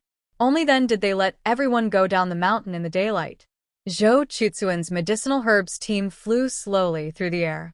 This was the first transportation, so there were a total of 10 giant winged green bats. Little Hua and her sister, little Yun, sat on the first giant winged green bat. The two siblings sat on the magical beast and looked at Zhou Chutsuan, who was constantly shrinking as their parents' figures gradually disappeared. They didn't know that a terrible crisis was about to happen on their journey. Under the dense bushes, a group of people was lying in ambush. They were a few people dressed as hunters. They had been lying in ambush here for a while. One of them raised his head to look at the sky and stood up. This person was Qi Fengfei. Medicine Man Qi. I didn't say wrongly, right? The people of Little Ci Entong are indeed secretly planting medicinal herbs outside. I've asked around, the village on the mountain is called Zhou Chutsun. A few months ago, a few strangers brought a batch of medicinal herb seeds and gave the village chief a large sum of money, saying that they wanted them to help plant the medicinal herbs. The one who spoke was Cheng Sihai. Ever since he was taught a lesson by Yunsheng and had his doctor tablet taken away from him, he had lost his livelihood. He couldn't be a doctor anymore, so he was reduced to being an unlicensed doctor in a hunting group. A few days ago, when he went out with a hunting group, he happened to meet a villager from Zhou Chutsun. After asking around, he heard that Zhou Chutsun was planting medicinal herbs and the one who asked them to plant the medicinal herbs was a medical hall in the Jade capital called Little Xiantong. After Cheng Sihai received this news, it was as if he had received a treasure. He ran back to the Medicine Emperor Pavilion and told the news to Qi Fengfei.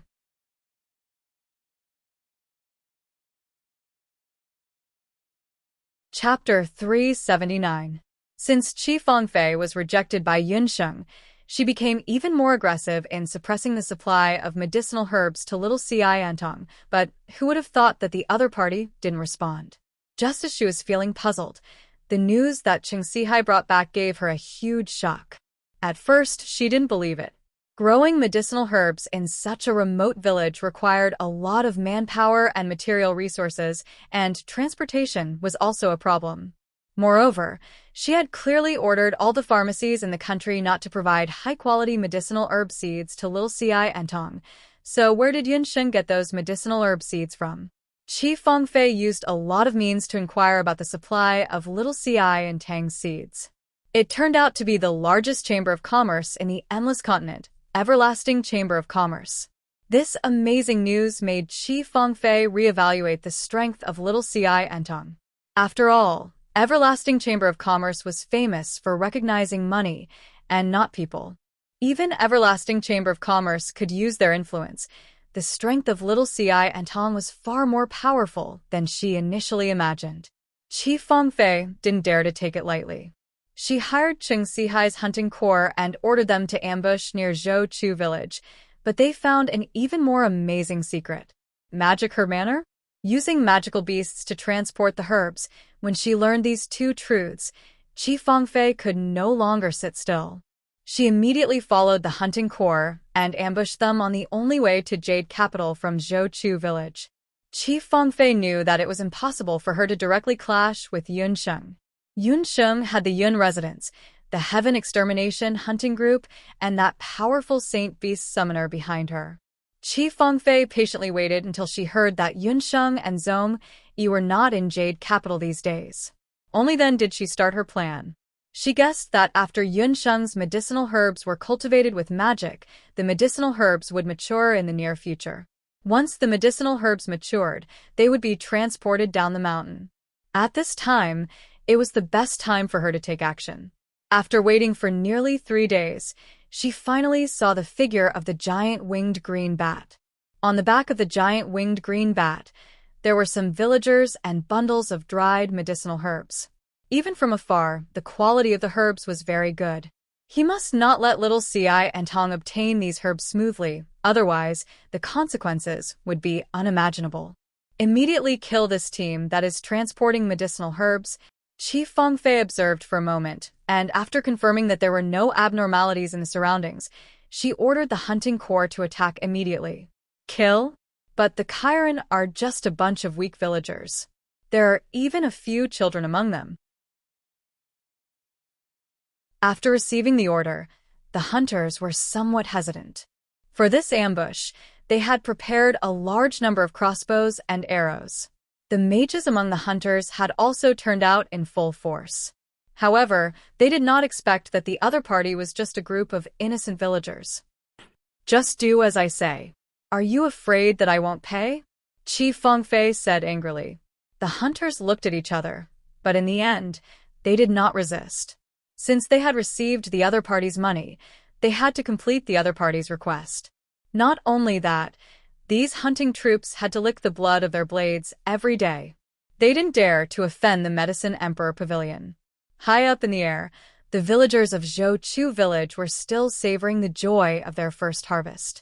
They did not know that on the ground, several dozen crossbows were aimed at them. Brother, Xiaoyun also wants to be a mage. Xiaoyun was hugging her brother's neck and asking him questions.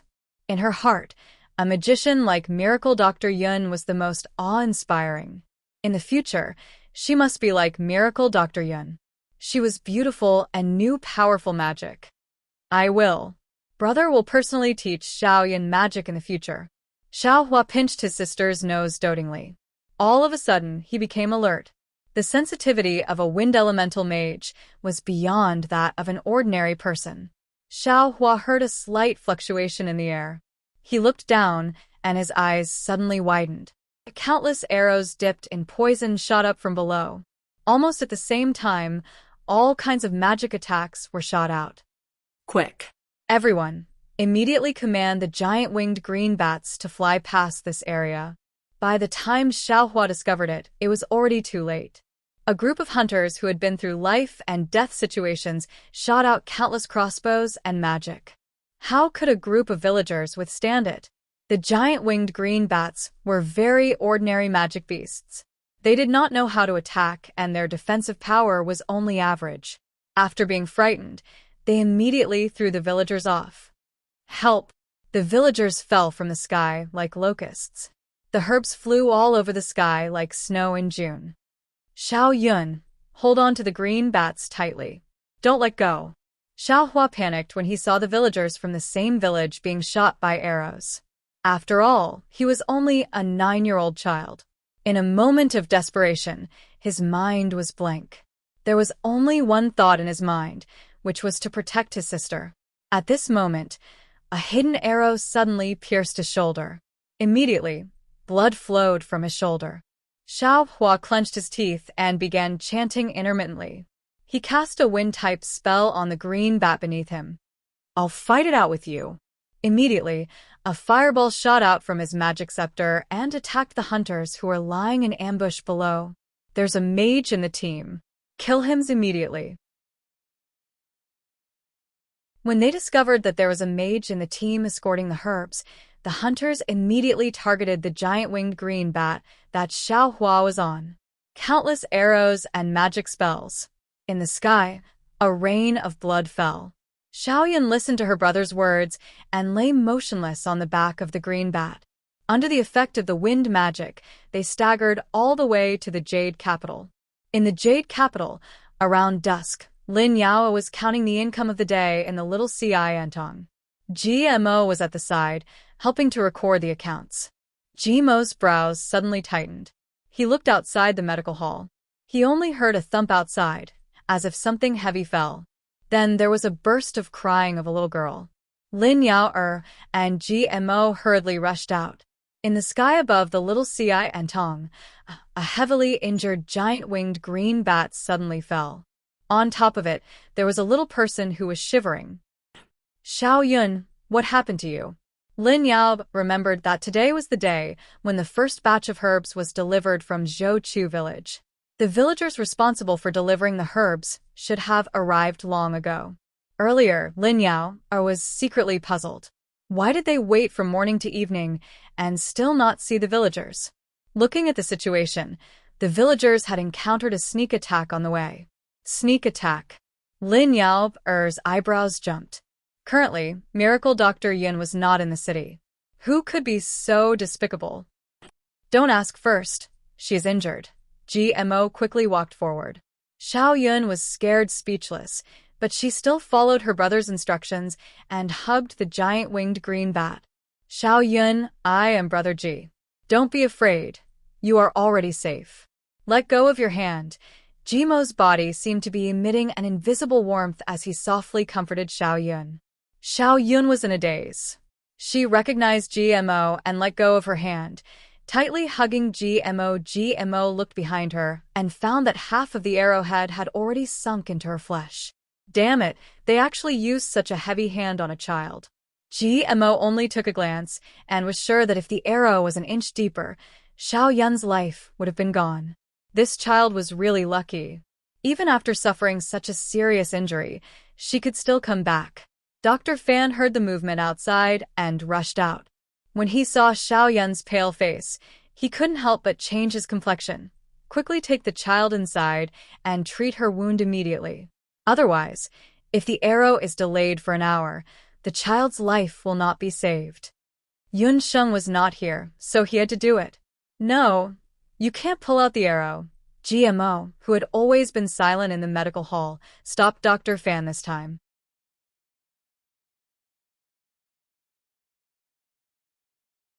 Chapter 380. If you don't pull out the arrow, this child will die. Dr. Fan was also angry. Although Yunsheng had the final say in the little enchanting, today, Yunsheng was not here. Among the doctors in the little Ciantong, he was the most authoritative one. Dr. Fan didn't hate GMO, but he felt that the boy was too quiet and too indifferent. She couldn't hold on. The arrow was only an inch away from her heart and lungs. Plus, she had been rushing for a long time. Her blood has long been exhausted. Pulling out the arrow is tantamount to killing her with my own hands, GMO calmly replied. How did you? Dr. Fan still wanted to ask, but GMO had already picked up Xiao Yun and walked to the backyard. Hey, boy, don't just walk. What are you going to do? Don't mess around. Dr. Fan had to follow. Who knew that GMO would go straight to his room and lock the door? Dr. Fan, don't stop GMO. Miracle Dr. Yun said that if she's not around and something happens, GMO should handle it. Lin Yaober did not know that Yunsheng was already suspicious of GMO's identity. She only knew that before Miracle Dr. Yun went out this time, she had said that if the medical hall really encountered a difficult patient, if Dr. Fan was not confident in treating it, he should hand it over to GMO. Lin Yao, who was a little puzzled at first. Could it be that an ordinary magician was more powerful than Dr. Fan? Seeing that there was no movement in GMO's room, Lin Yao and Dr. Fan couldn't just wait. The two of them returned to the medical hall and moved the seriously injured green bat into the medical hall. After Dr. Fan examined it, he found that there were magic attacks and arrow wounds on the green bat's body. All the herbs are gone. Also, this time, there should be 10 giant winged green bats. There is only one left, I'm afraid. Lin Yao didn't say anything else.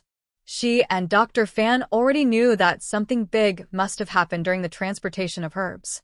Dr. Fan was still waiting in the medical hall. Lin Yao went out of the city that night to look for Yun Tsonglong. After Yun Tsonglong learned the news, he hurriedly rushed to Zhou Chu village with a group of hunters. At the foot of Zhou Chu village, they found a large number of villagers' corpses and plundered medicinal herbs. At this time, Dr. Fan was still waiting in the medical hall. The door to Jimo's room opened, and he walked out alone. There was a trace of tiredness on his plain face, but there was a smile on his lips. Where's little Yun? Dr. Fan couldn't wait to rush into the room. He saw that on the bed, Xiao Yun was sleeping well. She didn't have her previous pale appearance. Her small face was flushed red. She looked like she was tired and fell asleep. The arrowhead on her back was gone. Even the bloodstains and wounds had all disappeared. Seeing such a situation, Dr. Fan was startled and walked out of the room. GMO was currently standing in the courtyard of the medical center. The snow-like moonlight sprinkled on the youth's face.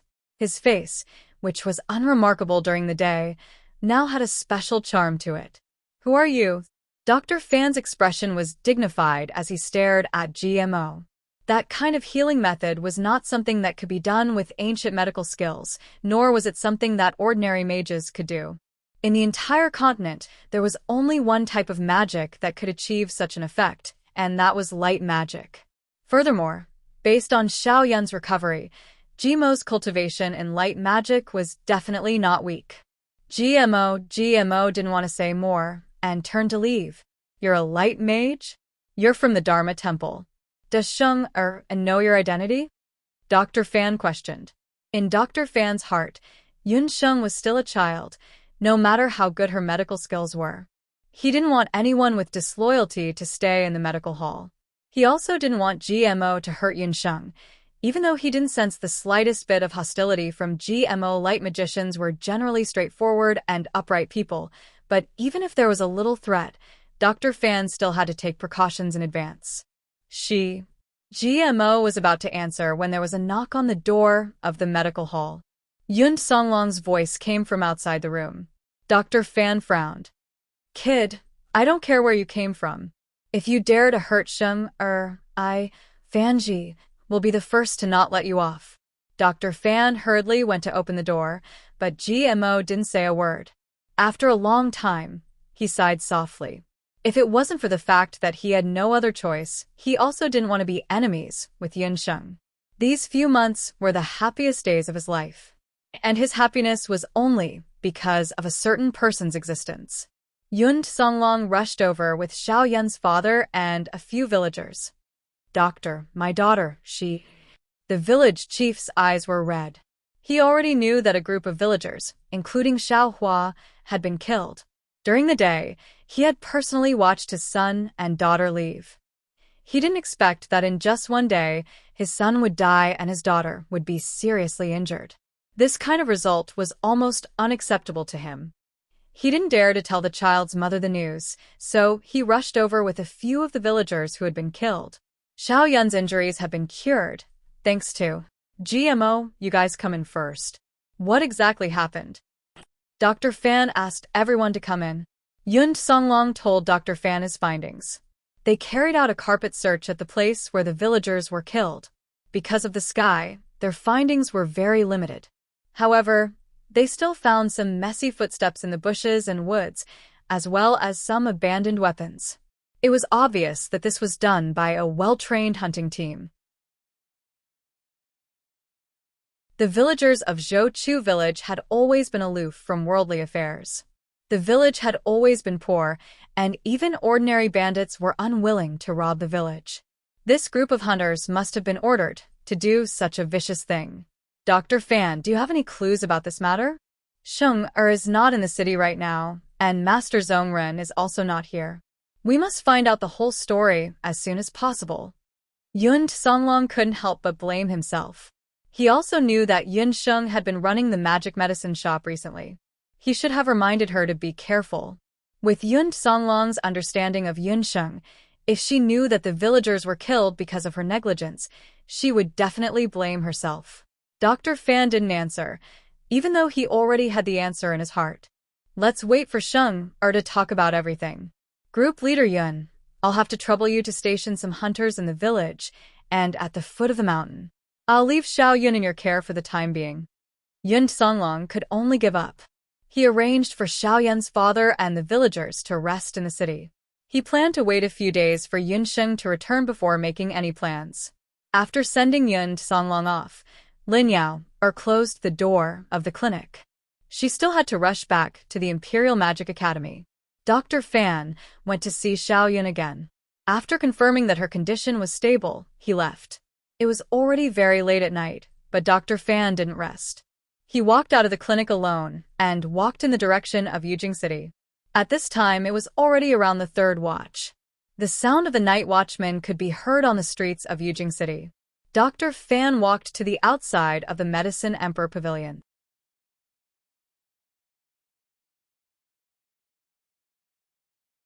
Chapter 381. As the largest medical hall in the Jade Capital, the Medicine Emperor Pavilion was open all night long. Even at night, the side door of the Medicine Emperor Pavilion would still be open. Every night, there would be a doctor at the level of Dr. Ling tonight. The doctor was Yao Rong. It's you. Yao Rong didn't even raise her head as she continued to arrange the prescriptions she had given out today. It's you all who did it. Dr. Fan's gaze was cold. Until today, when he saw the bloodied little Yun and the grief-stricken villagers, he realized that he had drifted further and further away from the Medicine Emperor Pavilion. What are you talking about? If you are here to see a doctor or to exchange pointers, the Medicine Emperor Pavilion will welcome you. But if you are here to question the Medicine Emperor Pavilion because the little enchanting is at a disadvantage, then you can leave now. Yao Rong could also smell the smell of gunpowder from Dr. Fan. Stop pretending. The people of Zhou village were killed by you all. Also, the matter of blocking the supply of medicinal herbs to the little enchanting was also done by you all. To think that the Medicine Emperor Pavilion would be afraid of the rise of a small medical hall and do such despicable things. Although Dr. Fan had already separated himself from the Medicine Emperor Pavilion, in his heart, the Medicine Emperor Pavilion had always been the place where he learned his medical skills. He had never fought against the Medicine Emperor Pavilion head-on before. But this time around, the actions of the Medicine Emperor Pavilion had thoroughly infuriated him. What Zhou village? What hunters? I don't know anything about it. Yao Rong's face was blank. Go and ask Qi Fangfei. Tell her that even a dog will jump over a wall when it is anxious. This time, I will not let this matter rest. The blood debt of Zhouchu village will be repaid by the Medicine Emperor Pavilion sooner or later. After Dr. Fan finished speaking, he angrily pulled out an item from his waist and threw it on the ground. Yao Rong looked over and saw that the item Dr. Fan threw down was his physician token. His actions, did it mean that he wanted to sever all ties with the Medicine Emperor Pavilion? Yao Rong's face was filled with anxiety. She wanted to ask something, but before she could open her mouth, Fanji had already left in anger. Looking at the physician token on the ground, Yao Rong understood that this time, Fanji really had nothing to do with the Medicine Emperor Pavilion. Wait! Chief Fengfei walked down the stairs. Deep into the night, the lights in the Medicine Emperor Pavilion were dim. Chief Fengfei walked out of the light and darkness like an evil spirit from hell. She looked a bit eerie. Yao Rong's complexion greatly changed. She hurriedly picked up the doctor's card on the ground, wanting to cover up for Dr. Fan. I was the one who did it. Yao Rong didn't know anything about it. Fanji, are you very angry and want to kill me? Chi Fengfei slowly walked to Dr. Fan's side and provoked him with her eyes.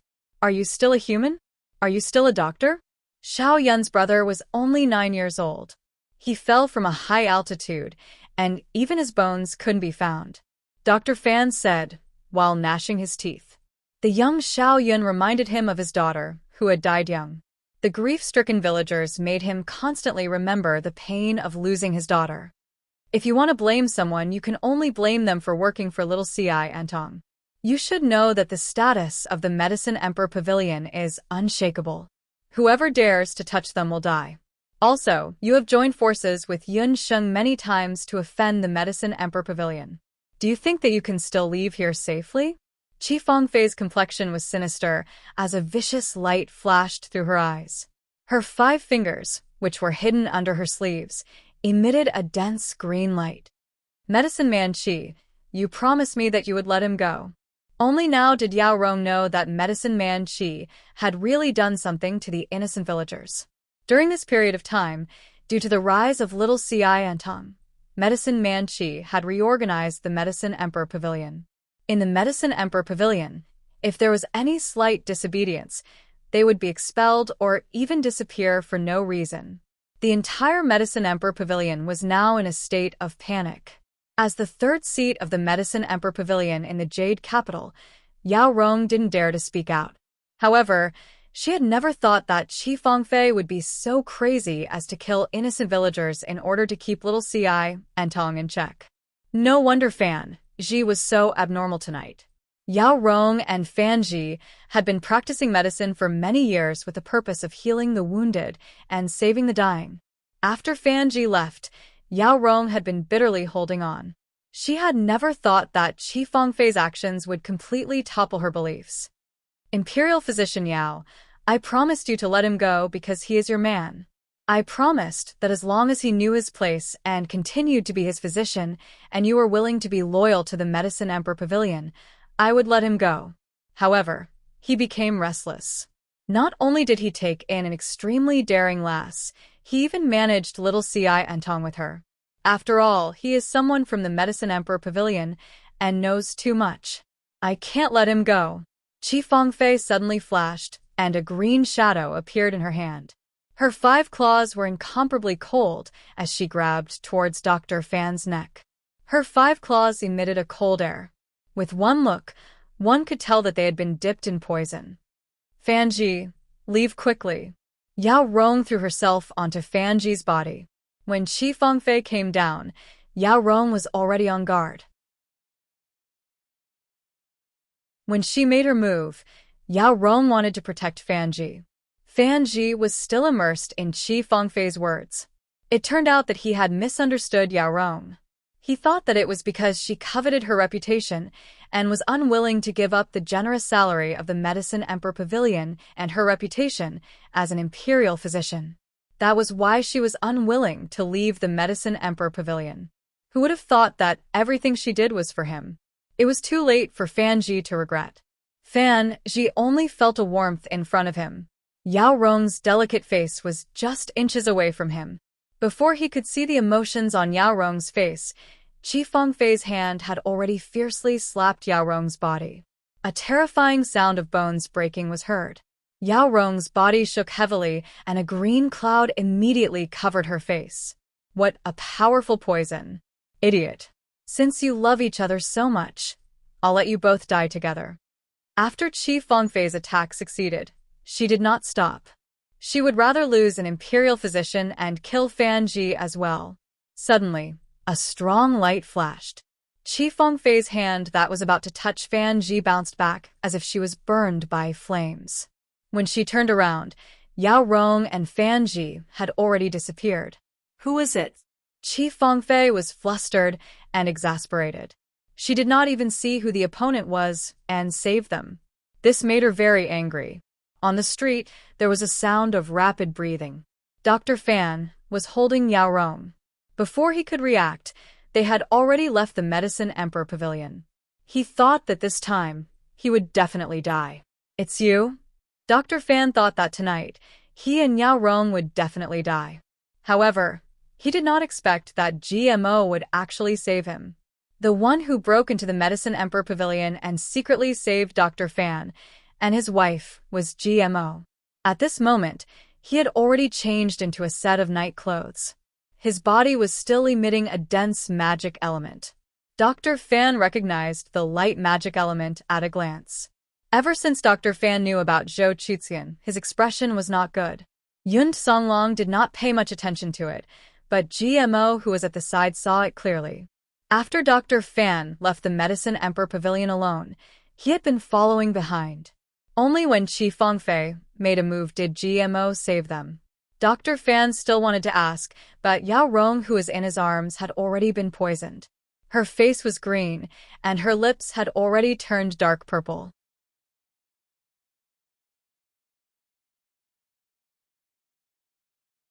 Chapter 382. Qi Fengfei was Wendagua's medicine man, but who would have thought that her most powerful skill was poison? This poison was incomparably poisonous. As long as one touched it, they would turn into pus in an instant. Yao Rong was a medical practitioner. She had been in contact with all kinds of medicinal herbs all year round. Her resistance to poison was much better than the average person. That was why she could hold on until now. But now, she looked like she was about to die. Rong, how could you be so foolish? You blocked that attack for me. All these years, I have misunderstood you. Dr. Fan felt guilty and pity for Yao Rong. Fan, gee, I brought this upon myself. I shouldn't have disobeyed you at that time. Our child. Yao Rong's face was already full of tears. The husband and wife finally buried the hatchet. But what awaited them was an eternal separation. Dr. Fan's expression was sorrowful. He suddenly raised his head and looked at GMOU. I don't care who you are. You know light magic. You can save my wife, right? I beg you, save her. GMO didn't say a word. He just looked at Yao Rong. He and Yao Rong had met a few times. But his nature was cold, and his feelings for people were also very indifferent. When he first saw Yao Rong, he was sure that this person would not live for long and would die young. His master had once warned him. Wen Su, you must know that you have the heaven's eye. You can see through people's life and death. But a person's fate can only be determined by the heavens. If you change it for your own selfish reasons, you will eventually damage your own fortune. The more your fortune is damaged, the more dangerous it will be when you face a great calamity in the future. Therefore, you must not change someone's fate without permission. Even more so, you should not save someone who should not be saved.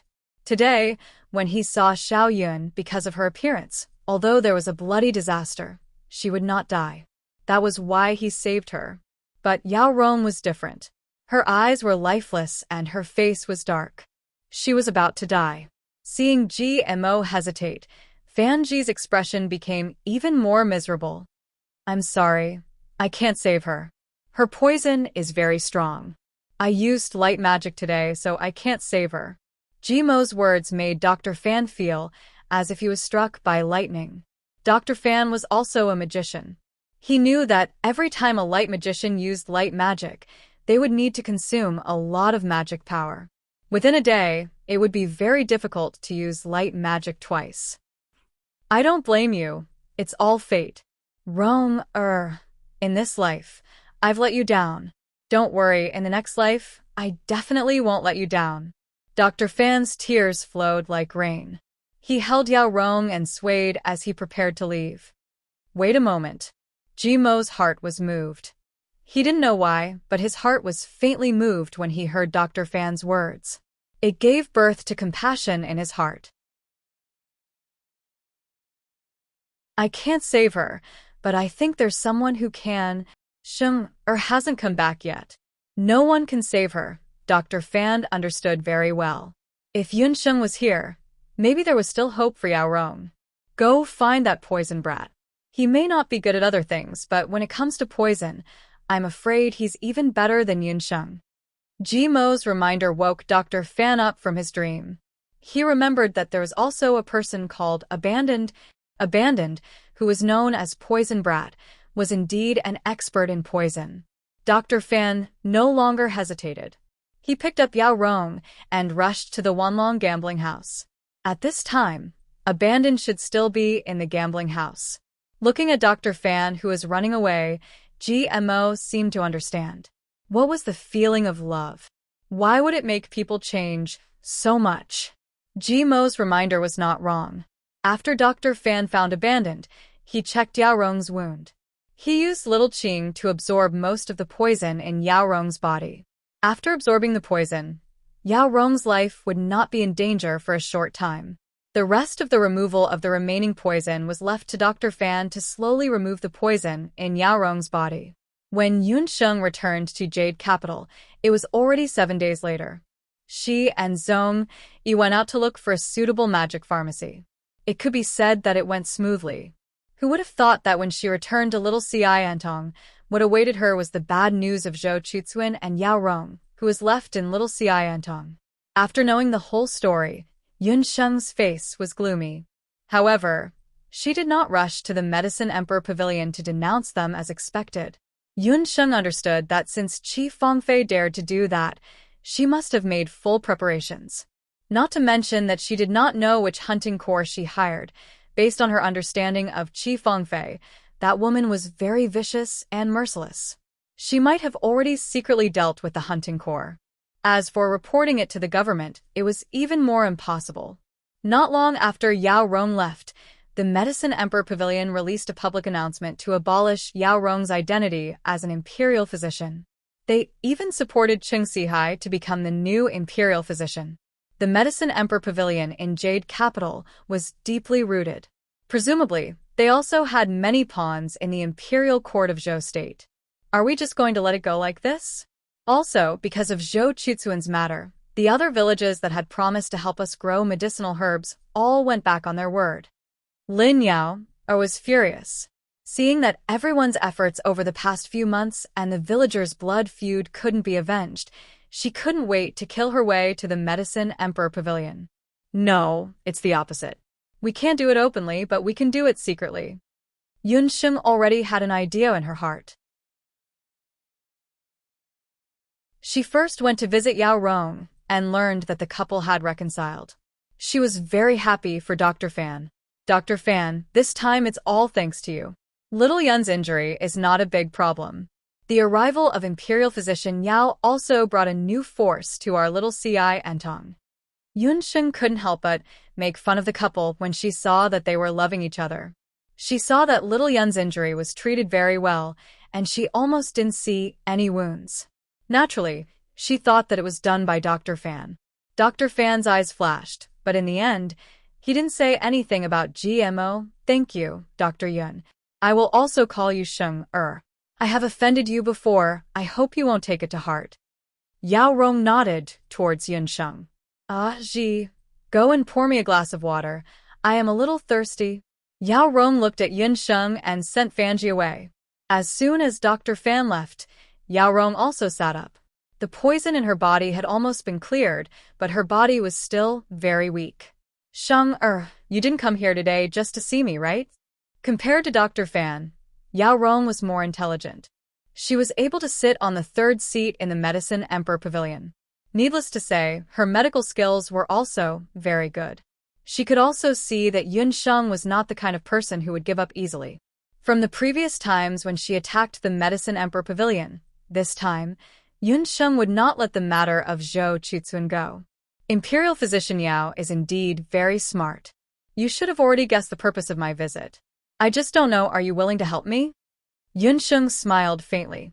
The two women, who were quite different in age, had a tacit understanding when they smiled. In this tacit understanding, there was a mutual appreciation, and at the same time, there was also a deep appreciation. You want me to tell you the weakness of the Medicine Emperor Pavilion? Yao Rong laughed softly. Actually, you don't have to worry about it. When Qi Fengfei tried to kill me, I had already died once. Yao Rong was disappointed that her master, Wen Diguoshu, did not interfere. Since the Medicine Emperor Pavilion was no longer the Medicine Emperor Pavilion in her memory, why should she be merciful? Who said that men were heartless? When women were heartless, they were much more ruthless than men. When Dr. Fan returned, Yun Sheng and Yao Rong were talking and laughing, looking like good friends. Thank you for Lu Li and use reward star.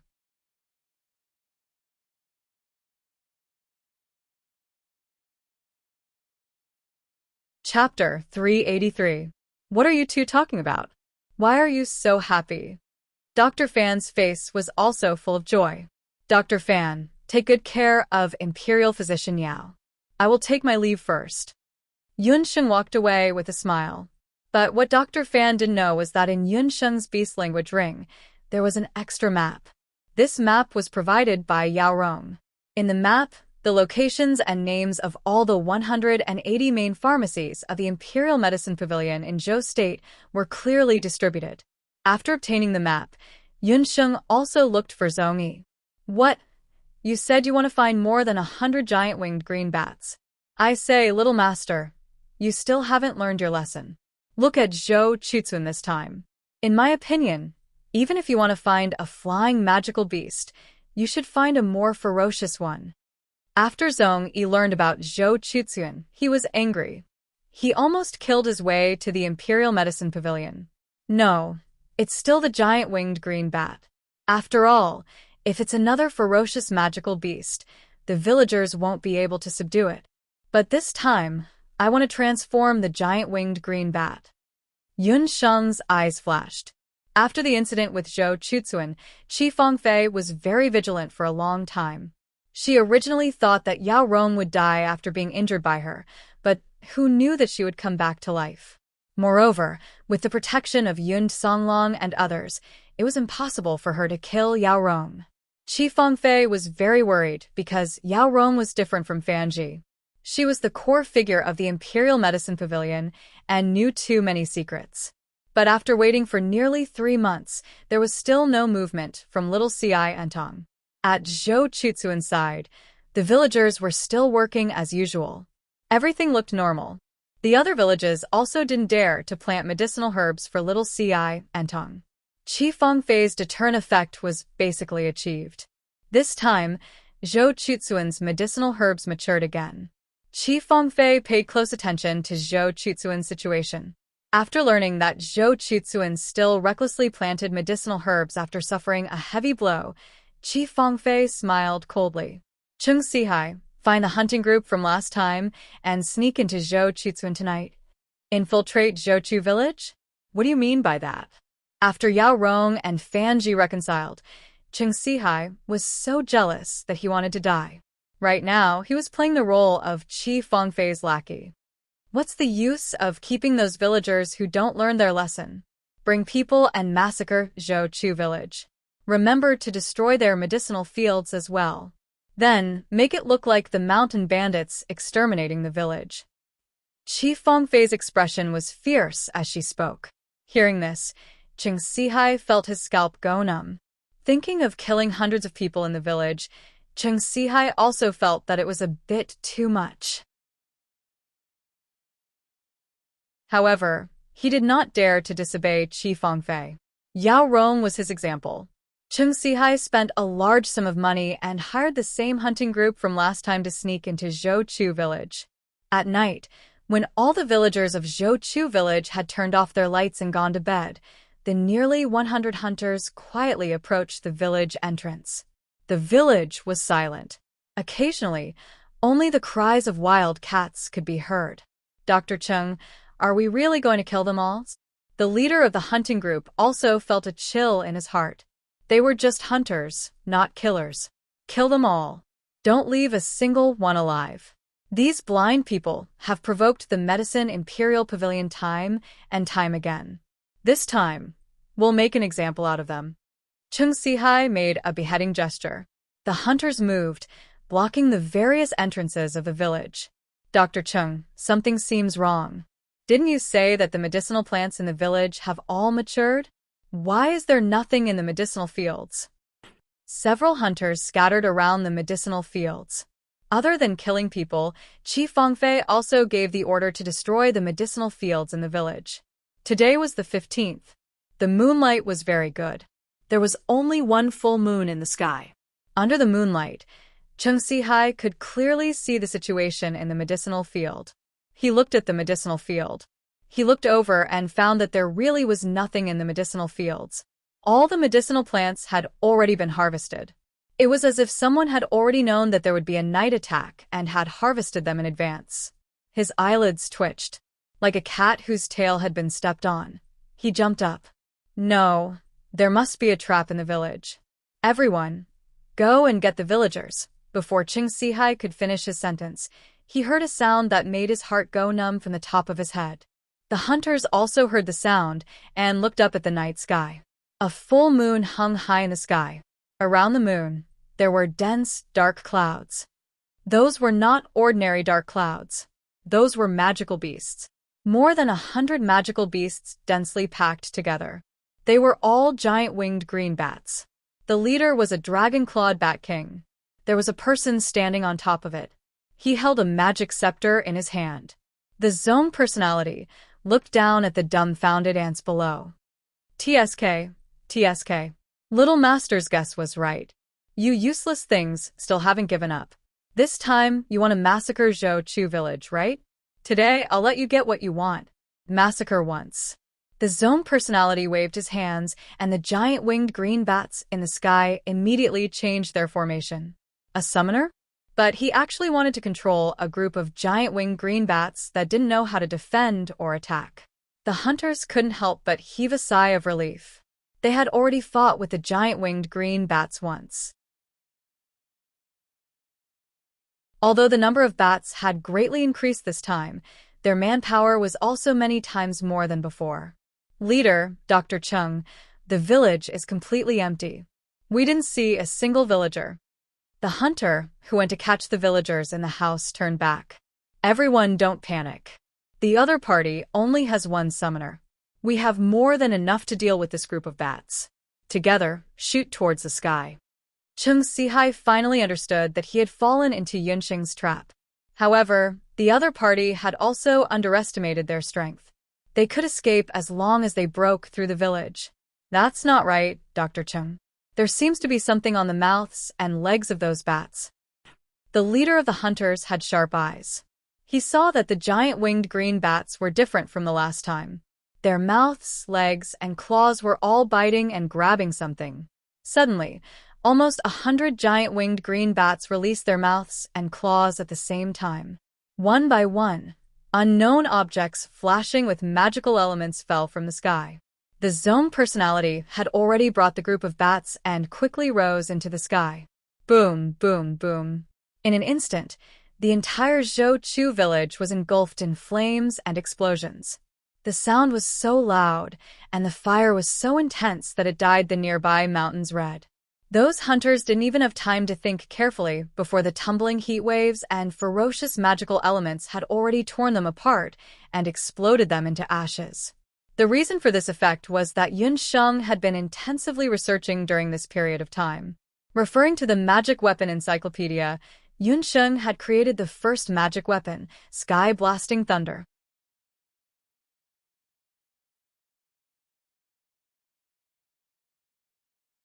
Chapter 384. Last time, the green bat was severely injured because of its poor defense and attack power. Yunsheng thought for a long time until she saw the gigantic winged green bat flying. She thought of the modern fighter jet. As long as the gigantic winged green bat was equipped with a powerful weapon, it would be able to instantly destroy a large number of enemies with a little training during the transportation process in the future. Even if the gigantic winged green bat did not have any attack power, it would still be able to instantly destroy a large number of enemies with a little training. Yunsheng told the Zhongwei her idea. The Zhongwei thought about it and suggested that the summoned beasts could be equipped with magic weapons. It turned out that in Penglai, there were also some summoners who would equip their summoned beasts with the corresponding magic weapons. These magic weapons could help the summoned beasts and play an unexpected role when the summoner was in danger. Although Yunsheng was a summoner because she was born in Zhou State, a country with very few summoners, her understanding of summoners was limited. The Zhongwei came from Penglai, so he had seen and heard much more than Yunsheng. When he heard that Yunsheng didn't know that the summoned beasts could carry magic weapons, the Zhongwei felt a little strange. Could it be that the Emperor Zhao didn't tell Yunsheng about this? However, the Zhongwei didn't dare to ask more and just explained in detail. Yunsheng was very smart and quickly understood. So she spent a few days searching through the magic weapons encyclopedia and finally found a magic weapon called the Sky Blasting Thunder. Its principle was like a modern time bomb. It sealed the violent thunder element magic on a specific magic material and then activated the magic array on it when it was about to be used. Yunsheng didn't understand thunder element magic, but her thunder explosion vortex was much more powerful than thunder element magic. After a few experiments, Yunsheng successfully refined the Sky Blasting Thunder. Then she handed it to the Zhongwei and asked him to train the gigantic winged green bat. Finally, this batch of magic weapons was successfully refined before the herbs matured and were installed on the gigantic winged green bat one by one. This was how the previous scene happened. After developing all of this, Zhong-yi went to Zhouchu village a few days before the herbs matured and asked the villagers to collect the herbs in advance. That night, the villagers secretly evacuated from a small path behind the village to the foot of the mountain. When the villagers heard that they could take revenge, they were all very cooperative. They pretended to go to sleep with the lights off, but in fact they rushed down the mountain overnight. Not long after they arrived at the foot of the mountain, the village chief and the villagers heard a huge tremor on the mountain. Billowing flames and smoke soared into the sky. They understood that Zhong-yi had already killed all the hunters. This group of villagers, who had always been obedient, had a carefree look in their eyes at this moment.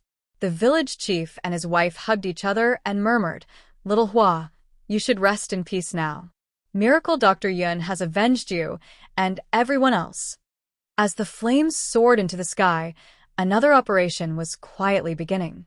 If the fire in Zhouchu village was a prairie fire, then the hundreds of medicinal farms of the Medicine Emperor Pavilion in Zhou State were facing a spark of fire.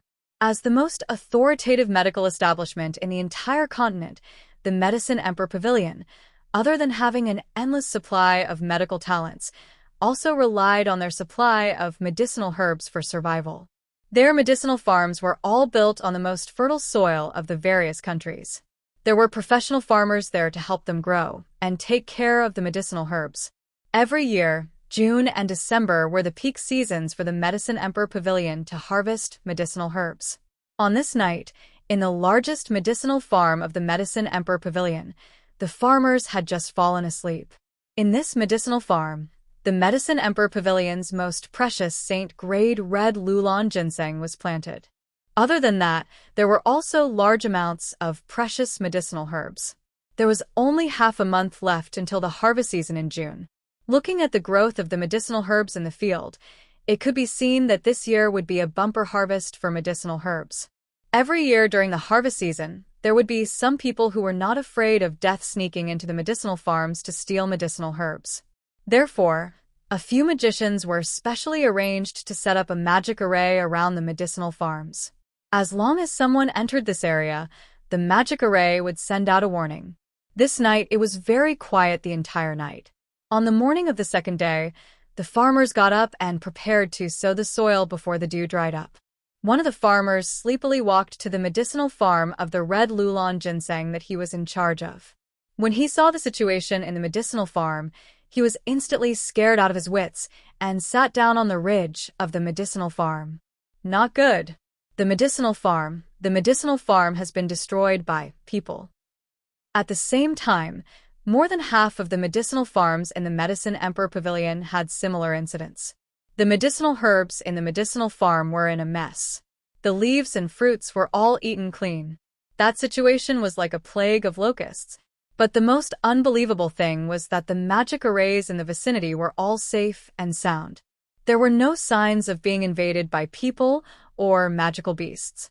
But the medicinal farm was indeed destroyed, and the destruction was very thorough. All of the medicinal herbs had lost their medicinal value overnight, becoming worthless waste. In the Medicine Emperor Pavilion, Qi Fengfei was still anxiously waiting for news from Zhou Qizhuan. Cheng Sihai had been gone for a day and a night. Counting the hour, they should be back by now. Medicine Man Qi. A doctor from the Medicine Emperor Pavilion ran over with a horrified expression. What are you shouting for so early in the morning? Qi Fengfei was impatient. Medicinal farm. That doctor was out of breath. Success? Hearing that the medicinal farm, Qi Fengfei's face was filled with joy. Qi Fengfei already knew that Yun Sheng had returned to the Jade Capital. 3 months had passed, and there was still no news from that lass. From the looks of it, she also knew that she could not win against the Medicine Emperor Pavilion, taking advantage of her illness to take her life. Qi Fengfei wanted to take advantage of this bloodbath in Zhou Qizhuan to make Yun Sheng completely collapse. It's gone. It's all gone. Our herbs from all over the country, including several major pharmacies in other countries, including a large number of precious herbs and a batch of sage herbs that were about to mature, are all gone overnight. The pharmacist was on the verge of tears. The Medicine Emperor Pavilion had been established for so many years and had never suffered such a huge loss. Medicinal farms? Qi Fengfei was stunned. She grabbed that doctor who reported the news. How many medicinal farms did you say? If something happened to one medicinal farm, it could still be barely acceptable. But dozens of medicinal farms in the continent, and all of them were the main medicinal farms, were all destroyed in one night. Even if it was a mercenary, it was impossible to destroy so many medicinal farms in such a short period of time. All the medicinal herbs were destroyed, but they could not find any clues about the intruder. These were all the main sources of medicinal herbs for the Medicine Emperor Pavilion for the next half a year. Who did it? Who on earth did this? Could it be that there is no clue at all? Qi Fengfei thought of little Ci and Tong at the first moment.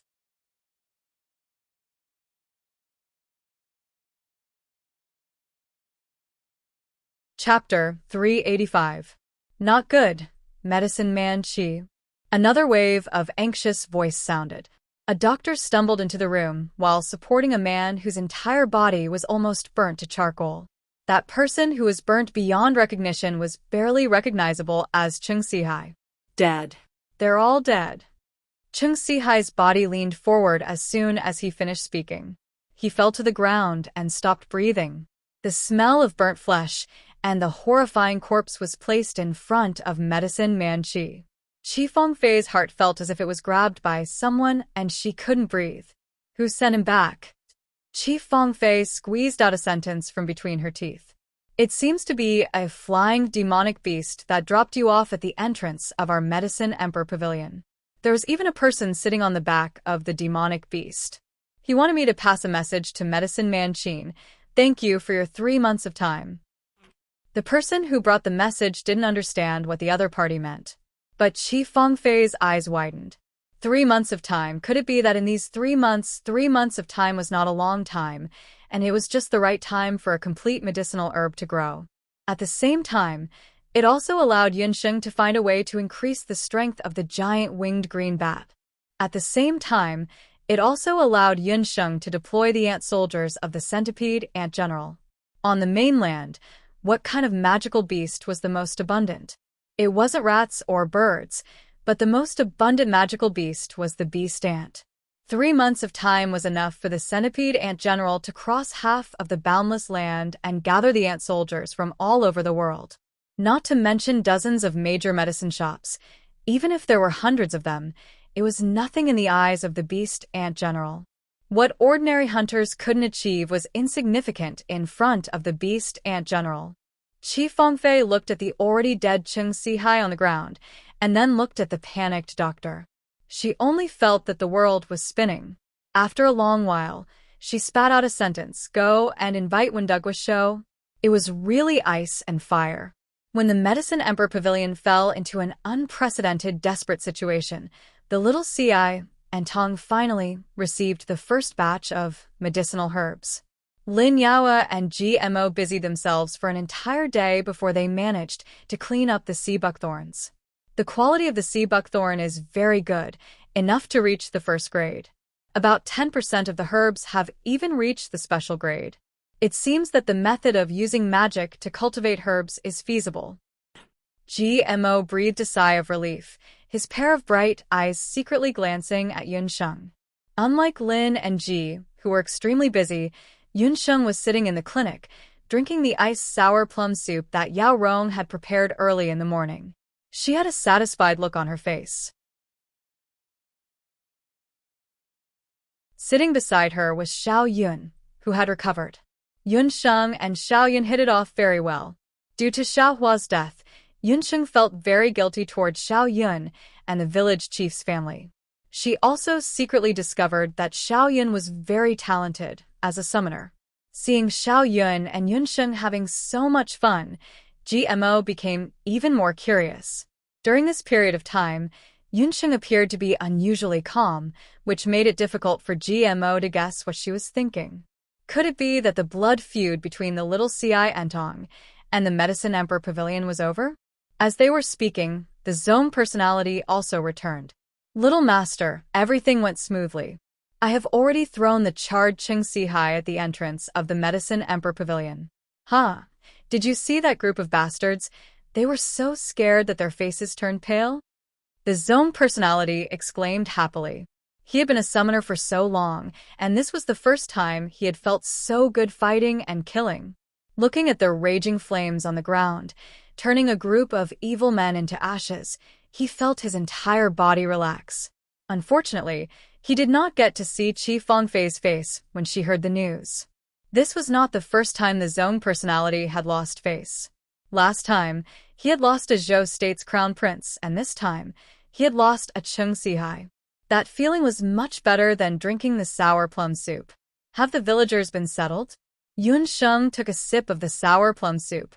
In such a 6-month period, drinking a mouthful of sour soup was a great joy in the world. Yes, they have been settled. I have already asked the villagers to move the village to the foot of the mountain, where the water is more abundant. The Zone personality did not stand on ceremony, grabbing a bowl of iced sour plum soup and drinking it. Lin Yao and GMO both had a confused look on their faces. They did not understand what the two of them were talking about. The Zone personality could not hold it in any longer, and he looked at Yunsheng with a look of worship. "Little Master, actually I am very curious. Besides blowing up the village, what else did you do?" The Zone personality noticed that when he threw the people down, the faces of the Medicine Emperor Pavilion members were as if their mother had died. Just blowing up a group of unrelated hunters, they would not have such a reaction. Thinking about it, it must have been his little master who did something. Blowing up Zhou Chuzuan. Hearing this news, even GMO couldn't help but raise his brow. The answer will come soon. Yunsheng calculated that the people of the Medicine Emperor Pavilion should come in an hour. They are here.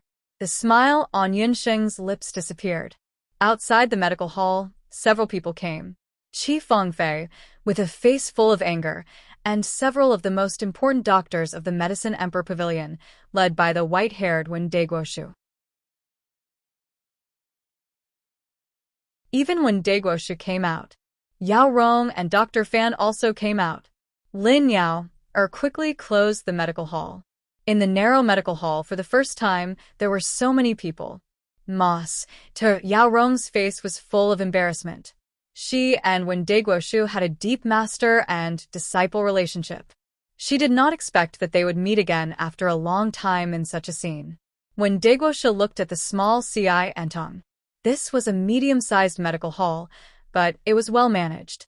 Inside, the medicine cabinets, medicinal herbs, and pharmacopoeia were all neatly arranged. Because it was operated together with ancient medicine, there was a special corner where various colors of magical herbs were placed. The overall layout of the small CI Entong was completely different from that of the Medicine Emperor Pavilion. There was no style of the Medicine Emperor Pavilion, but at the same time, there was a warm feeling of home. When Daguoshu and other people did not know that the layout of the small CI Entong was based on the layout of her ancestral small clinic in her previous life. Yen Yunsheng's grandfather had always practiced medicine by letting the patients feel like they were at home. This point, Yunsheng had inherited it very well. When Daguoshu entered the medical hall, he found that the faces of the patients who had not yet left were full of relief. They had complete trust in the doctors of the small CI Entong. When Daguoshu had experienced the vicissitudes of life, whether it was fame or fortune, he had seen through it all. He did not expect that after 50 years of stability in the Medicine Emperor Pavilion of the Jade Capital, the position of the Medicine Emperor Pavilion would be shaken by a small medical hall in just a few months. No, to be exact, it was shaken by the little girl in front of him, who was a dual cultivator of ancient medicine and magical herbs. His two beloved disciples, Yao Rong and Fan Ji, betrayed him. His disciple, Cheng Sihai, also died. Most importantly, this time around, the Medicine Emperor Pavilion's foundation had been damaged to the core, to the very foundation of the Medicine Emperor Pavilion. The losses of the various pharmacies were more serious than he had imagined. More than 90% of the precious herbs were destroyed, and more than 80% of the sacred herbs were out of stock.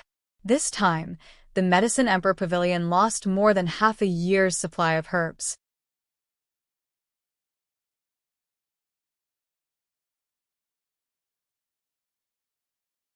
Chapter 386. You're Yunsheng, right? This is the first time we have met. When Dagwai ignored Yao Rong and walked to the front of Yunsheng. Seeing her master's indifference, Yao Rong couldn't help but feel sad. Seeing this, Fan Ji patted his beloved wife's shoulder, and the two looked at each other without saying a word. This was also the first time Yunsheng met the #1 doctor in Jade Capital, the #1 doctor in Zhou State, Wen Dagwai. He had a childish face and white hair. Looking at his appearance, one couldn't tell that he was an old man who was close to 90 years old. It was rumored that his acupuncture technique was the best in Zhou State. Facing this old senior in the medical world, Yunsheng was still polite. She bowed and said respectfully, "This one is Yunsheng Wen Dagwai. What advice do you have for me today?" It can't be said to be advice. You can even cure Yun Songlong's hand disease. Your medical skills can be said to be the best in the world. I am here to negotiate with you. Medicine Emperor Pavilion and Little CI Entong have been fighting for half a year. Both sides didn't get any benefits. I hope that from now on, we will each do our own thing and not interfere with each other. You can continue with your medical center, and Medicine Emperor Pavilion will resume your normal supply of medicinal herbs. When Dagwai's words carried the arrogance of a doctor, it was obvious that Medicine Emperor Pavilion was in a disadvantageous position, but his words made it seem like Little CI Entong was overestimating itself. Yunsheng smiled coldly. The Grand National Master's words are wrong. When did our Little CI Entong compete with Medicine Emperor Pavilion? It was you who blocked our supply of medicinal herbs. If not for the fact that the medical center can still operate some magic herbs, I am afraid that Jade Capital would no longer have Little CI Entong. Impudent. If not for the fact that you are old General Yun's granddaughter, do you think you can still stay in Jade Capital? When Dagwai's veins faintly moved on his forehead. How many years had it been since someone dared to talk to him like this? Even the current emperor of Zhou State didn't dare to talk to him like this. After all, people would get sick. If they were terminally ill, when Dagwai had the medical skills to bring them back to life. The reason why I was able to establish myself in Jade Capital was never because my surname was Yun. If possible, I don't want to have anything to do with this family name for the rest of my life. Yun Sheng's little face was full of arrogance. What an arrogant little girl. Wen Dagua was so angry that he almost vomited blood. But she had the right to be arrogant. She, Yun Sheng from the Imperial Magic Academy, became famous with a single medicine, to the Bloody Lowly, to the Weiwei City, and then to the Wushuan Everlasting Hall's Medicine Hall Elder. When had she ever borrowed the power of the Yun residence? The residence of Yun was already nearing its end, but she was the rising sun. Her future was limitless. Even when de Guesho was at a loss for words after being questioned. Yun Sheng, don't refuse a toast only to be forced to drink a forfeit. Grand Minister, one has already given you enough face by personally coming to negotiate. Do you really think that you alone can protect everyone around you? Qi Fengfei's gaze was like a knife as she glared fiercely at Xiao Yun, who was standing beside Yun Sheng. She was threatening Yun Sheng. Perhaps there was no place for her to lay her hands on Yun Sheng, but those villagers and everything related to little Ci and Tong could be destroyed by any means. Then do you think that with just you and the power behind you, you would be able to protect the hundreds of medicinal villas of the Medicine Sovereign Pavilion at all times? Yun Sheng didn't have the slightest awareness that she was being threatened. Her lips curled into a shameless smile. The medicine halls of the Medicine Emperor Pavilion? Only then did the people in the medical hall come to a realization. It turned out that Yun Sheng's so-called tampering was referring to the medicinal manor. A snake hits its weak spot. To the gigantic Medicine Emperor Pavilion, their weak spot was none other than the numerous medicinal villas scattered all over the continent. However, what everyone didn't understand was that Yun Sheng hadn't even left Jade Capital for the past few months. So how did she destroy the medicine halls of the Medicine Emperor Pavilion? Looking at the constipated faces of Wen Daoshou and Qi Fengfei, it wasn't hard to see that Yun Sheng must have made them suffer heavy losses this time. Wen Daoshou and Qi Fengfei also understood why the hundreds of medicine halls on the continent weren't completely destroyed this time, but only a few dozen. Yun Sheng's meaning was that it wasn't that she couldn't destroy them, but because Yun Sheng had long predicted that this negotiation would definitely happen. She had prepared enough chips for this negotiation long ago. Everything was under her control. She was really just an 8 or 9-year-old child. Her calmness and thoughtfulness were enough to make an old ginger, like Wen Daoshou, blush with shame. What a vicious little bitch. Qi Fengfei had a sense of powerlessness. She could also be considered a vicious person, but when facing Yun Sheng, she had a heartfelt sense of powerlessness. Thank you for the compliment, but I can't be compared to Medicine Man Qi. Both a vicious person and a vicious heart. Yun Sheng lifted her eyelids. When Daoshou finally compromised. For the Medicine Emperor Pavilion, the supply of medicinal herbs couldn't be cut off. Otherwise, with so many medicinal herbs supplied by the Medicine Emperor Pavilion on the continent, it was enough to make the Medicine Emperor Pavilion collapse in a few months. Yun Sheng's threat was very simple, but it was the most powerful. Because of this negotiation, the little Ci and Tong and the Medicine Emperor Pavilion temporarily stopped fighting. Yun Sheng withdrew the beast ants from the medicine hall, and the Medicine Emperor Pavilion also restored the normal supply of medicinal herbs to the little Ci and Tong. When Wen Daoshou left, he passed by Dr. Fan and Yao Rong and only said one sentence, "You're on your own." After today's parting, the friendship between the three of them was over. Yun Sheng and the Medicine Emperor Pavilion understood that the little Ci and Tong and the Medicine Emperor Pavilion hadn't completely reconciled. They were just giving each other a chance to breathe. For Yun Sheng, the current strength of the little Ci and Tong wasn't strong enough to compete with the Medicine Emperor Pavilion. For the Medicine Emperor Pavilion, they had spent too much effort on the little Ci and Tong. In this period of time, they needed to find an opportunity to completely deal with the little Ci and Tong. When he passed by GMO, Wen Daoshou's hand suddenly stopped. He said with unclear meaning, "The lesson of the past is the teacher of the future. It's not only the Medicine Emperor Pavilion that will be affected." After that, he took another look at GMO. Yao Rong was very sad, but Dr. Fan comforted her from the side. People who walk different paths can't make plans together. The current Medicine Emperor Pavilion is different from the Medicine Emperor Pavilion of our childhood. Since the two of them left the Medicine Emperor Pavilion, they had decided to wholeheartedly serve the little CI, Entong. Yunsheng showed her wit and courage in this confrontation, which made Dr. Fan and Yao Rong admire her very much. That's amazing. Lin Yao, didn't wake up until when Dagwa's hand left. She didn't see wrong, right? Divine Dr. Yun drove away when Daosho's hand. They won against the Medicine Emperor Pavilion. Don't relax. Tomorrow, we'll start to rectify the matter of the Magic Medicine Hall. Yunsheng also breathed a sigh of relief. This battle was also thrilling for her. She just didn't know what kind of crisis was waiting for her. GMO, I want to talk to you. Yunsheng felt that it was time to lay her cards on the table with GMO.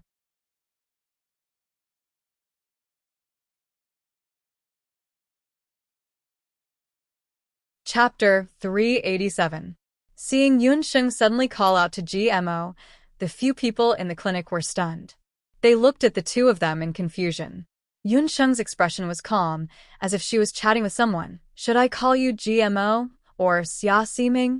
A slight ripple appeared on GMO's ordinary face. He opened his mouth with some difficulty. When did you find out? GMO was actually the young magistrate of the temple, Xia Wenxiu, who was as handsome as an immortal. The temple, Xia Wenxiu. Even the chief personage had heard of his name. Xia Wenxiu, the peerless prodigy of the temple of Wuji's 5 Annulus, was completely familiar with this ordinary-looking, taciturn young man. Dr. Fan and Yao Rong finally understood why Xia Wenxiu's light magic was like this. It was rumored that Xia Wenxiu of the temple had already become a sky magus 3 years ago. His light magic could bring the dead back to life. Compared to the various expressions of the crowd, Yunsheng was very calm. It's been a while. I've always guessed that you were from the temple, but I didn't expect that someone as noble as Xia Ximing would lower himself to come to our clinic to do odd jobs. Yunsheng's tone was a little regretful. GMO was a very good talent. Is it because of my words or my magic? Xia Wenxiu didn't understand what went wrong with his disguise. Since his identity had been exposed, Xia Wenxiu simply removed the magic on his body. The magic he used was similar to the disguise magic, but the magic attribute was different. He used a type of illusion magic. Once the magic was removed, Xia Wenxiu's unforgettable face appeared in front of everyone. He had sharp eyebrows and bright eyes, and his body emitted a gentle aura like the radiance of the sun and moon. He looked like an immortal. Your words and actions are impeccable, and your magic is also perfect. But it's because it's too perfect that it attracts attention. Yunsheng hadn't seen through Xia Wenxiu's identity until a few months had passed. His impeccable words and actions, like the most outstanding model student, made Yunsheng suspicious. What made Yunsheng completely confirm Xia Wenxiu's identity was Xiao Yun's wound. Previously, she also thought that Xiao Yun's wound was healed by Dr. Fan, but when she examined Xiao Yun, she discovered traces of light magic elements in her body. Due to the darkness magic soul in her body, Yunsheng's sensitivity towards light magic was very high. Moreover, that wisp of light magic was very pure. In Yunsheng's impression, she had only seen such pure light magic from one person, and that was Xia Wenxiu. I didn't think that striving for perfection would become my biggest flaw. Xia Wenxiu realized that in front of Yunsheng, all of his pretenses were so fragile. He had neglected the fact that this girl, who had a pair of bright eyes when they first met, was now revealing a radiance that made him involuntarily glance sideways. Now that his identity has been recognized, Xia Wenxiu can no longer stay in the little CI Entong. Moreover, Wenda Guosho was more or less aware of his identity. It could be assumed that during this period of time, something was wrong with him in little CI Entong, and the keen elder Ximing had already noticed it.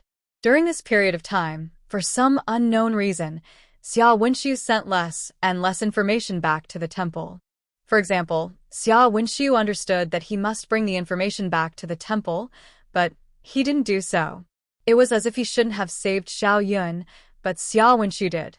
In the eyes of others, This might be due to the benevolence of the young master of the temple, but only Xia Wenxiu himself knew that he wasn't that benevolent. The reason why he did this was all because of Yun Sheng. He was partial to her and habitually secretly watched her in the medical hall. He didn't like to see her frown, and he liked to see her drinking sour plum soup while smiling foolishly. He was worried that one day he would fight with Yun Sheng because of the matter in the temple. With my identity, it's no longer suitable for me to stay in the little Xi Antong. Thank you all for taking care of me these days. After Xia Wenxiu restored his original appearance, his speech and words have all changed back to the humble and courteous Ximing. No one could find any fault in his words and actions. Xia Ximing, you are too polite. You have helped us a lot recently. This bottle of praise of the moon god is your salary. Before he left, Yun Sheng gave him a bottle of praise of the moon god. Seeing the bottle of potion that looked like a flaming sunrise, Xia Wenxiu was stunned. She realized the purpose of his visit.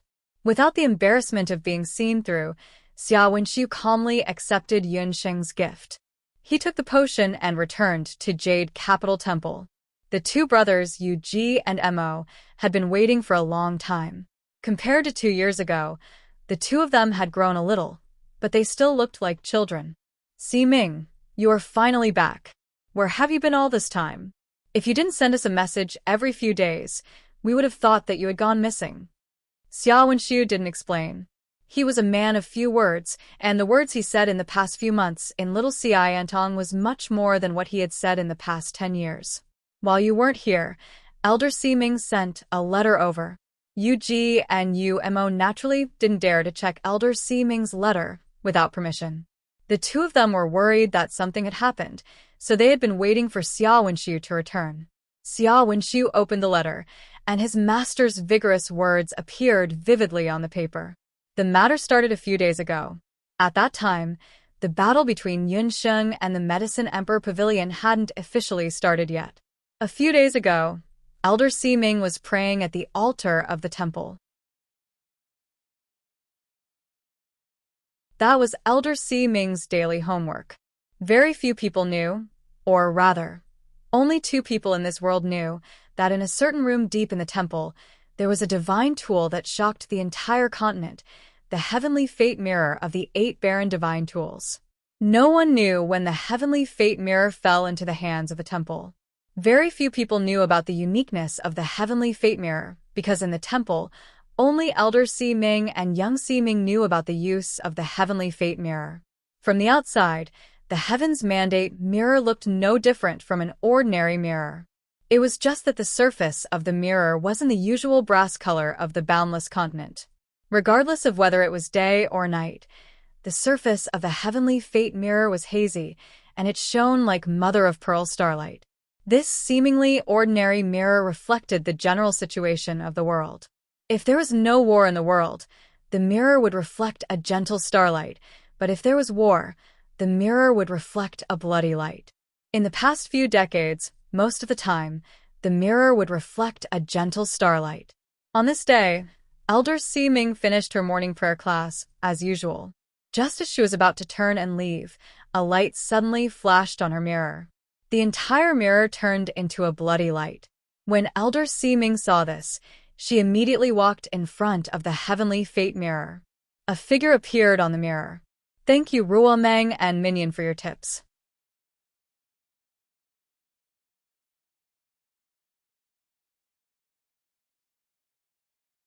Chapter 388. Those who could appear in the heavenly mandate mirror were naturally not ordinary people. They were definitely people who could change the world. When Elder Ximing saw the scene in the mirror, his expression changed slightly. The martial star of Zhou State, the cornerstone of Zhou State, the martial saint General Yunba, had a bloody calamity. If he fell, if he died, then the fate of Zhou State, he immediately calculated Yunba's fate, but came up with a death divination. What made him even more surprised was that this death divination was extremely dangerous, and it was because of the people around it. Elder Ximing immediately wrote a letter to Xia Wenxiu. When Xia Wenxiu opened the letter, he read, "The martial saint of Zhou State will fall. Fate cannot be defied. Pay close attention to the trend of Zhou State. Xia Wenshu slowly closed the letter. He stood in the middle of the courtyard in silence, his hands clasped behind his back as he pondered. Yu Ji and Yu Mo had followed Xia Wenshu for many years. They knew his habits. Seeing him like this, he must have encountered something that was bothering him. The two of them wisely retreated. The sky gradually darkened. The entire courtyard was silent. Xia Wenshu frowned and looked up at the starry sky. A sea of stars was reflected in his eyes. Very few people knew that one could see the fate of the continent just by looking at the sky. In a corner of the starry sky, a star was gradually dimming. That star was located in the northeast direction of the starry sky. Its corresponding position was Zhou State. Xia Wenshu was silent. He couldn't help but think of Yunsheng's face. His heart suddenly tightened. Fate cannot be defied. Yunba's death was fate. Just as Xia Wenshu was about to return to his room and write a letter to Elder Si Ming, his pupils suddenly shrank. In the sky, a meteor with a long tail streaked across. The sky was instantly illuminated. This is... Xia Wenshu couldn't help but tighten his grip on the letter in his hand. As the meteor streaked across the sky, the originally dim starlight seemed to brighten a little. Was it a coincidence, or was there a variable? Xia Wenshu dismissed the idea of writing a letter. He decided to find a suitable opportunity to visit the general's residence in the next few days. He soon found a suitable opportunity because Yunba's birthday celebration was coming up. The Medicine Emperor Pavilion also kept their promises. A few days after when Dagwa took over, they lifted the blockade on the supply of medicinal herbs to the Little Ci Antong. Yunsheng also temporarily withdrew the attack of the bee stance. Her magic pharmacy continued to operate in an orderly manner. The only regret was that there were still no clues about Xianyu's death and the red-robed man's investigation. On this day, Yunsheng was busy in the medical center when a person came to her unexpectedly. Uncle Yun? Yunsheng didn't expect that the person looking for her would be Uncle Yun. She had met Uncle Yun a few times and knew that he was an old servant of the Yun residence. He was also old General Yun's page boy and had watched the three Yun siblings grow up together. He was a very amiable old man, but Yunsheng heard from Yun Songlong that Uncle Yun shouldn't be underestimated. He was also a martial artist, and his cultivation was also a martial marquis. Most of the guards in the Yun residence weren't his opponent. It was said that his skills were trained by accompanying Yunba in the past. Young miss, Uncle Yun had been waiting for a while. He saw that Yunsheng was busy and didn't have the nerve to disturb her. Only when Yunsheng noticed him did he step forward to greet her. Uncle Yun, you shouldn't call me young miss. Yunsheng didn't like being called young miss and young master. Moreover, she didn't want to be associated with people like Tang Yu. Young miss, don't be angry with master. He has always been worried about you. Uncle Yun felt sad when he heard this. After Tang Yu was exiled, although the Yun residence was a lot quieter, it was also a lot more deserted. Yun Songlong was also busy with the matters of the hunting corps and rarely came to the residence. In order to make the residence livelier, the third miss made arrangements to celebrate Yunba's birthday. Yunba was already 60 years old this year. He didn't comment on the birthday banquet. But in private, he was still happy. He even asked Uncle Yun a few times about the matter of Little Ci Antong. Not many people in the Jade Capital knew about the battle between Medicine Emperor Pavilion and Little Ci Antong, but Yunba more or less knew about it.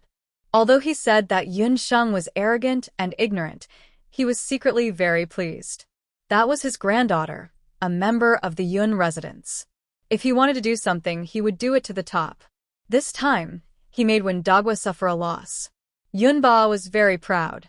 Uncle Yun was well aware of his master's temper. He had snuck over behind Yunba's back and handed a birthday invitation to Yunsheng. Young miss, it'll be old General's 60th birthday in a few days. After saying that, Uncle Yun looked at Yunsheng with an expectant face. How could Yunsheng not understand his meaning? Towards the Yun residence, Yunsheng's attitude had always been very clear. She wasn't a member of the Yun residence. As long as old General Yun didn't acknowledge her identity as his mother, she wouldn't call him grandfather and didn't plan to go to the Yun residence. I will prepare a birthday gift, Yunsheng said vaguely. She didn't say whether she would personally go or not, and prepared to send Uncle Yun away. Young miss, actually, the matter of that year, it wasn't entirely old General's fault. Uncle Yun still wanted to explain. Coincidentally, a patient came to the door. Yun Sheng used the excuse of seeing a patient and sent Uncle Yun away. Uncle Yun could only walk out of the medical hall. When he left, he turned back to look at Yun Sheng and saw Yun Sheng asking about the patient's condition. Yun Sheng was almost 9 years old now. Her features were beautiful, especially her eyes, which were especially eye-catching. As Uncle Yun watched from the side, he secretly thought to himself, young miss and her mother really do resemble each other. Even the way they speak is 70 to 80% similar. It's a pity that eldest young madam's identity. Uncle Yun returned to the general's residence in deep thought. Once he returned, he heard from the servants that Yun Ba had been looking for him all over the residence, saying that he was looking for someone to spar with. Uncle Yun couldn't help but frown. Old master was looking for someone to spar with again. In the entire Yun residence, there weren't many people who could barely exchange a few blows with Yun Ba. Uncle Yun had been Yun Ba's partner in both martial arts and studies in the early years, so he had always been Yun Ba's first choice to spar with him. But recently, Uncle Yun wasn't very willing to spar with Yun Ba. There was no other reason other than that Uncle Yun felt that old master's skills seemed to have deteriorated. Especially last time, after young miss had treated his illness, he would nag from time to time, asking if he was getting old.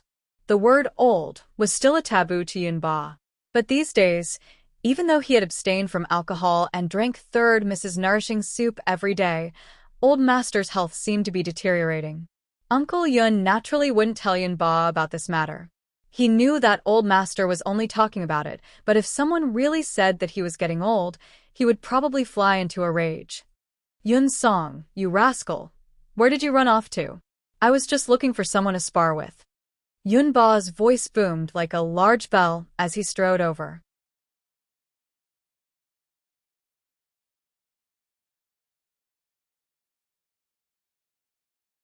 Chapter 389. Old Master. Uncle Yun's face was bitter as he thought about how to avoid this competition. This old servant doesn't have the time to spar with you. Look, your birthday is coming soon. As the steward of the Yun residence, I have a lot of work to do.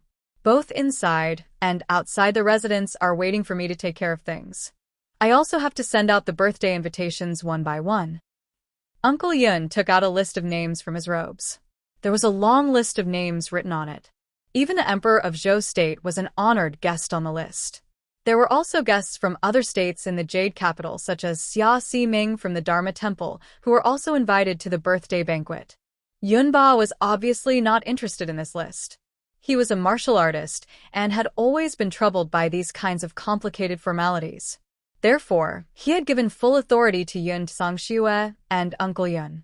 But today, Yun Ba was different from his usual self and carefully looked at the list. No matter how he looked at it, he felt that there was a name missing. Yun Song. Are all the invited guests on this list? Yun Ba muttered in his heart. Why wasn't that little girl's name on the list? It turned out that Yun Ba had other plans in mind when he was willing to hold the birthday banquet this time. According to Zhou State's etiquette, the elders' birthday banquet required the grandchildren to kowtow and cook. In his heart, he was still hoping that little girl Yun Sheng would come to congratulate him at this birthday banquet. Then, he would naturally make her kowtow a few times and acknowledge her ancestors. After all, he only had Yun Sheng and Tang Yu as his children. Tang Yu was a disappointment and was exiled. Naturally, he wouldn't come back to kowtow to him. Therefore, only Yun Sheng was left. Uncle Yun saw that his old master was reluctant to ask and muttered in his heart, Old master, you have a good plan, but the problem is that the little miss won't admit it. Yun Ba finally couldn't hold it in any longer. I say, Yun Song, are some people missing from the list? I think something's wrong. Master, I know what you mean. People like the second young master and the little miss are family, so they are naturally not on the list. I have personally sent the invitations to both of them. As for the second young master, he had been out on a mission for the past few days. He would be back in about 2 or 3 days. As for little miss, what did she say? Yunba asked. She didn't say much. Uncle Yun shrugged. How can I not say anything? I'm her grandfather, and the blood of the Yun family flows in her veins. Does she want to deny it? Yunba's hair stood on end as he stomped his feet in the courtyard. His nostrils flared as he huffed and puffed. If Yunsheng didn't come, she would be disloyal and unfilial. She would be committing a heinous crime. There's no need to persuade her. If she doesn't come, I won't be able to celebrate my birthday, Yunba said stubbornly. Master, this old servant will go back to work on the birthday banquet. Uncle Yun wiped the sweat from his forehead. His master was really getting worse and worse. His temper was like that of a child's. Yunba wanted to say something, but a guard came in and reported, Master, Xia Siming of the Dharma Temple wishes to see you. When Yunba heard this, his expression softened. Uncle Yun heaved a sigh of relief and took the opportunity to slip away. Yunba straightened his clothes and went out to welcome the guest. Xia Wenshu had come to Zhou State this time and saved the crown prince's life. The imperial family of Zhou State was very courteous to him. In addition, he was young, so his reputation as a genius had spread throughout the mainland for many years. Even someone like Yunba, who didn't like to interact with sorcerers, couldn't help but treat him with respect. Xia Siming, an honored guest has come to visit. Please forgive this old man for not going out to welcome you. As soon as Yunba stepped out, he saw Xia Wenshu waiting at the door, accompanied by 2 children. Although he had heard of Xia Wenshu's name long ago, this was the first time he had seen him in person. It was rumored that Xia Wenshu was like an orchid and had an unparalleled bearing. Now that he saw him today, he had a tall and straight posture and wore a sorcerer's robe. His silver hair was like snow, and it reflected his handsome face. Even a boorish person like Yunba couldn't help but praise him in his heart. This person was really favored by the heavens. Old General, I trust you have been well since we last met. When Wenshu came to Zhou State this time, I should have paid you a visit long ago. However, because of some trivial matters, I didn't come. Please forgive me, Old General.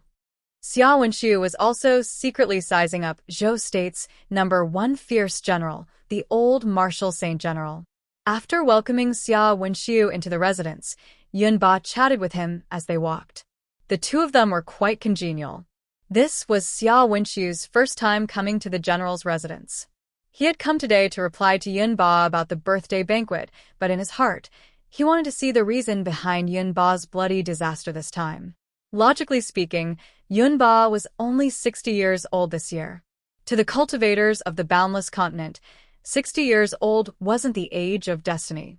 Instead, it was the time when one's martial strength and battle chi reached their peak. Xia Wenshu was good at reading people's faces. As soon as Yunba stepped forward, he observed the other party's complexion, steps, and aura. With a single glance, Xia Wenshu discovered something unusual. From the outside, Yunba's body looked very healthy. He walked like a dragon or a tiger, and his voice was loud and powerful. It didn't seem like he was sick at all. However, upon closer inspection, he felt that something wasn't right. This feeling made Xia Wenshu feel very strange. Since it wasn't an illness, nor was it poison, then what was the cause of Yunba's bloody calamity this time? Yunba didn't know what Xia Wenshu was thinking. He brought him all the way to the main hall. As soon as he sat down, he had a servant serve tea. The 2 of them chatted for a while. At this time, Yun Tsangxue walked in with a servant. The servant was holding a bowl of soup in her hands. The soup had clearly been cooked not long ago. It was still steaming hot. Father, it's time for you to drink the soup. Yun Tsangxue saw Xia Wenshu as soon as she entered. Xia Wenshu's face was too outstanding. Even the married Yun Tsangxue couldn't help but take a few more looks. I'll drink the soup later. There are guests here. Let me introduce them to you. This is Xia Siming, the genius Siming of the Fa Miao Temple. You should have heard of his name before. Yunba chuckled as he introduced Yun Tsangxue and Xia Wenshu. Xia Wenshu was the #1 genius of the Fa Miao Temple. At the same time, He was the most outstanding potion master in the field of potions in the Fa Miao Temple. Yun Songshue's expression tensed.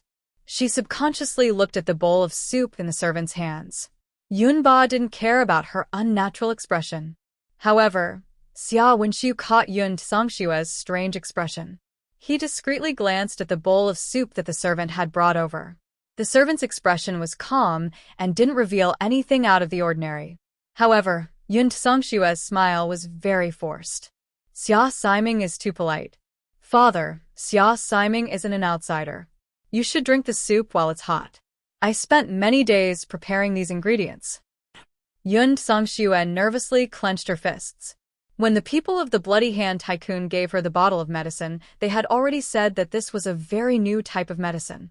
Even if a great national expert personally came, they wouldn't be able to see any problems with it. Moreover, this medicine wasn't a magic potion. She wasn't afraid that Xia Wenxiu would recognize it. However, Yun Songshue was still a little nervous. In order to avoid any unexpected problems, she urged Yunba to drink the soup quickly. This child. Yunba only saw Yun Songshue's abnormality as concern. He didn't refuse and picked up the bowl of soup, finishing it in a few gulps.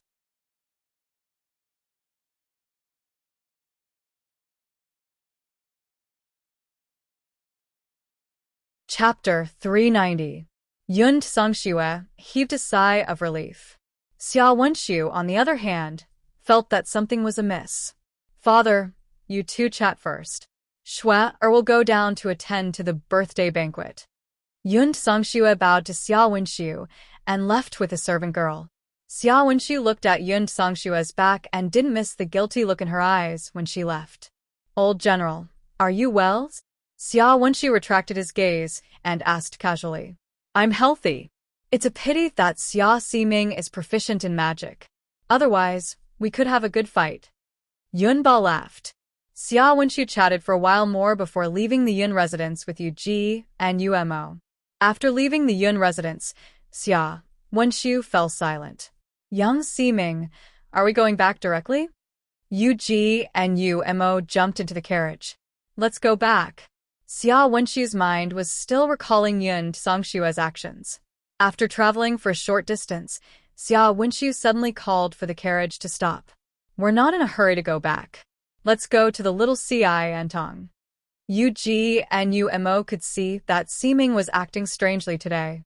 They didn't ask too much and stopped the carriage at the entrance of the little Antong.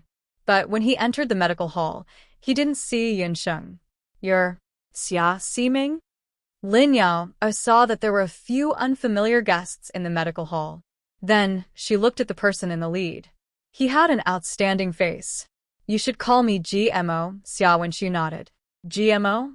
Yu Ji and Umo were both surprised. After all, Xia Siming hadn't mentioned the surname, Ji, for many years. That was his mother's surname. Ever since he was sent to the temple when he was young, Xia Siming had never told anyone about his background. Yu Ji and Umo only found out by chance that GMO was Xia Siming's real name. But why would Xia Siming tell such a secret about himself to the people of this inconspicuous medical hall? You're here to look for godly Dr. Yun, right? She's not here, so she should be at the Wushuan Limitless Hall. Lin Yao was obviously not used to Ji Mo's original appearance. She even preferred Ji Mo's ordinary face from before. Not here. Xia Wenxiu's eyes darkened, and there was a clear look of disappointment on his face. Yu Ji and Umo were even more shocked. That can't be, right? That's Lord Arbiter of Fate? When Lin Yao saw the disappointment on the handsome man's face, she immediately felt guilty. Just as she was about to say something, a voice came from behind her. Miss Yao, can I trouble you to get me some hemostatic agent? Yi Baiming stood at the entrance of the clinic. He also came to find Yun Sheng, but unfortunately, he ran into Xia Wenxiu. Prince, if you want to use medicine, why don't you just take it from divine Dr. Yun's? Lin Yao looked between Yi Baiming and Xia Wenxiu. She had a feeling of being overwhelmed and unable to bear the sight of it. In one day, she saw two peerlessly handsome men, each with their own merits, and both of them were here to look for miracle Dr. Yun. Haha, you also know that the price that little wild kittens are sold to me is always very fair. Yi Baiming smiled slightly, and there was a hint of mockery in his phoenix eyes. Why was Xia Wenshu here? Was he also here to look for little wild cat? Xia Wenshu also had a lot of questions in his heart. Why did the dignified Dark North King need to come personally to buy medicine? The two men with the same appearance and strength looked at each other. There was a flash of lightning in their eyes. The two brothers, Yu Ji and Umo, also smelled a very unusual scent from their arbiter of fate. This feeling seemed to be hostility. Xia Ximing had hostility towards others? To be precise, the Xia Ximing they knew disdained to have too many emotions towards others. Prince, your medicine? Lin Yaoer saw the 2-1-8 tall men standing at the entrance of the medical center, one not leaving, the other not leaving. She was anxious in her heart. Yi Baiming calmly took the medicine and did not move at all. Lin Yaoer could only helplessly ask Xia Wenshu, Xia Ximing, if you have something urgent, I can help you pass a message. It's fine. I'll wait for her to come back, Xia Wenshu said indifferently. Miracle Dr. Yun might not come back for the next few days. Lin Yaoer could not tell him that Yun Sheng had hidden in Wushuan Wuji Martial Hall to avoid meeting Uncle Yun again. Xia Ximing, if you don't mind, I can help you pass a message. Little Wild Cat and I will be staying in the Martial Hall together. You also know that with your status, it's not convenient for you to enter the Martial Hall. Yi Baiming emphasized the word together. Xia Wenshu raised his eyebrows slightly, a trace of anger flashing in his good-looking eyes. He wanted to leave in a huff, but when he thought of Yunba, he could not help but be patient. If Yun Sheng did not return to the medical center for a few days, he would not be able to meet her for a while. If his guess was correct, something would happen at Yunba's birthday banquet in a few days. Tell her that if possible, she must attend old General Yun's birthday banquet this time. Xia Wenshu only suspected that Yunba's bloody disaster this time might be related to Yun Songxue. However, he was unable to reveal the secrets of heaven. Right now, the only thing he could do was to give Yun Sheng some hints, hoping that she would go to the residence of Yun as soon as possible. Perhaps, with her medical skills, she would be able to discover something amiss. Yi Baiming also knew about Yunba's birthday banquet. However, based on his understanding of Little Wild Cat, that fellow's personality was stubborn. She was exactly the same as Yunba. She would definitely not personally attend the birthday banquet. I will pass the message, but whether Little Wild Cat goes or not is her business. Actually, Yi Baiming wanted to say that if Xia Wenshu also wanted to go, he would definitely not let Little Wild Cat go. Then I will have to trouble Lord Baiming. Xia Wenshu nodded and turned to leave. Wait a minute, Xia Ximing. I heard that the Ximing of the Dharma Temple has always been emotionless. Why do you care about the Yun residence? Yi Baiming asked from behind. Xia Wenshu did not say a word and directly left. Yi Baiming stayed in the medical center for a while before returning to Wushuan Wuji building. Yun Sheng was in the medical center. She and Little Wild Bird were sitting on the ground. In front of them were 7 or 8 musical instruments. At the same time, there were 7 or 8 musicians in the medical center. Master, are you sure you want to learn these musical instruments? Early in the morning, Xiao Chen had just finished participating in the Outer Pavilion's trial when Yun Sheng mysteriously dragged him over. After asking, she found out that Yun Sheng said she wanted to learn musical instruments. To be exact, she wanted to learn the first 3 movements of the Song of Confucius after learning the musical instruments. Yes, I want to learn the 4 arts. I can't know all of them, but at least I need to know how to play a musical instrument. Only then can I show that your master is well-educated and knowledgeable, Yun Sheng said with certainty. Little Wild Bird was speechless. She had never seen a young lady as well-educated and knowledgeable as her master. She would definitely not tell Little Wild Bird that the reason she wanted to learn musical instruments was because she had seen the effects of Yuan Bupo's Di Hong Song.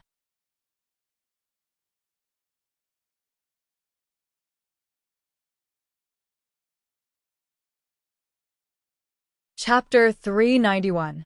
Earlier on, Yun Sheng had only heard the Di Hong song played by Oriole and thought that it was just SOSO. However, When she was taming the hellfire, Yuan Bupo played the last few chapters of the Di Hong song, which opened Yunsheng's eyes. At the moment when the Di Hong song was played, she could feel that Yuan Bupo's cultivation had increased tremendously. He was only a few steps away from taming the hellfire.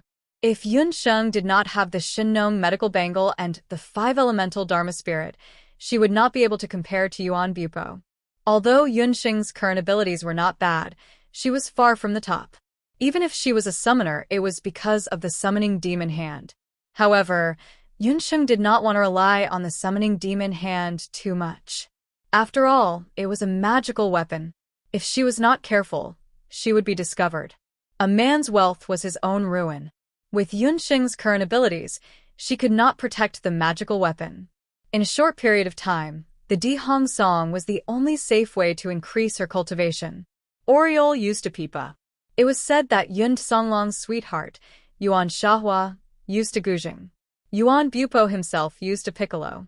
This meant that any musical instrument could play the Di Hong song. Yunsheng knew nothing about musical instruments.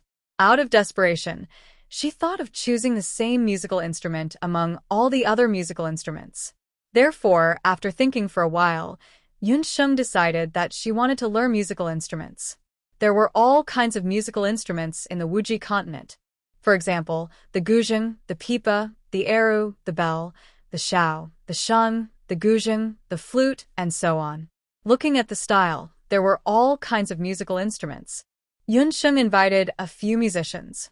Each of them performed in front of her once. Then, she planned to choose the most suitable musical instrument. All of you play it once. I'll memorize the playing method. Yunsheng was quite confident in learning musical instruments. She had a good memory. She thought that as long as she memorized the fingering method of each musician, it would be fine. But this time, Yunsheng was gravely mistaken. When Yi Baiming arrived, Yunsheng was halfway through her work. A sharp, ear-piercing, terrifying demonic sound, like morning music, reverberated endlessly in the medicine hall. It turned out that Yunsheng was playing the eru. Don't be afraid of a fool singing, but be afraid of a musical idiot playing music. The musicians all had bitter looks on their faces, as if they had swallowed 10 flies. They were all famous musicians in the Jade capital. When they saw that the musical instruments they were good at had all become weapons of murder in Yunsheng's hands, all of them felt miserable beyond words. Ah, that's strange. The tone is not right. Yunsheng clearly remembered that she had memorized their fingering technique very well, but when she played, the sound changed. The songs she used for practice were naturally not Di Hong song. They were all famous songs from Zhou State. Master, I don't think you're suitable to learn music. Why don't you give up? She was about to cry when she heard the words. It is indeed terrible. Yi Baiming also felt that his ears were buzzing. Musical instruments are not played like this. Yi Baiming casually picked up a guqin. It was a guqin made of willow wood. He tuned the strings and plucked the strings. His eyebrows were lowered, and his eyelashes fluttered like a butterfly flapping its wings.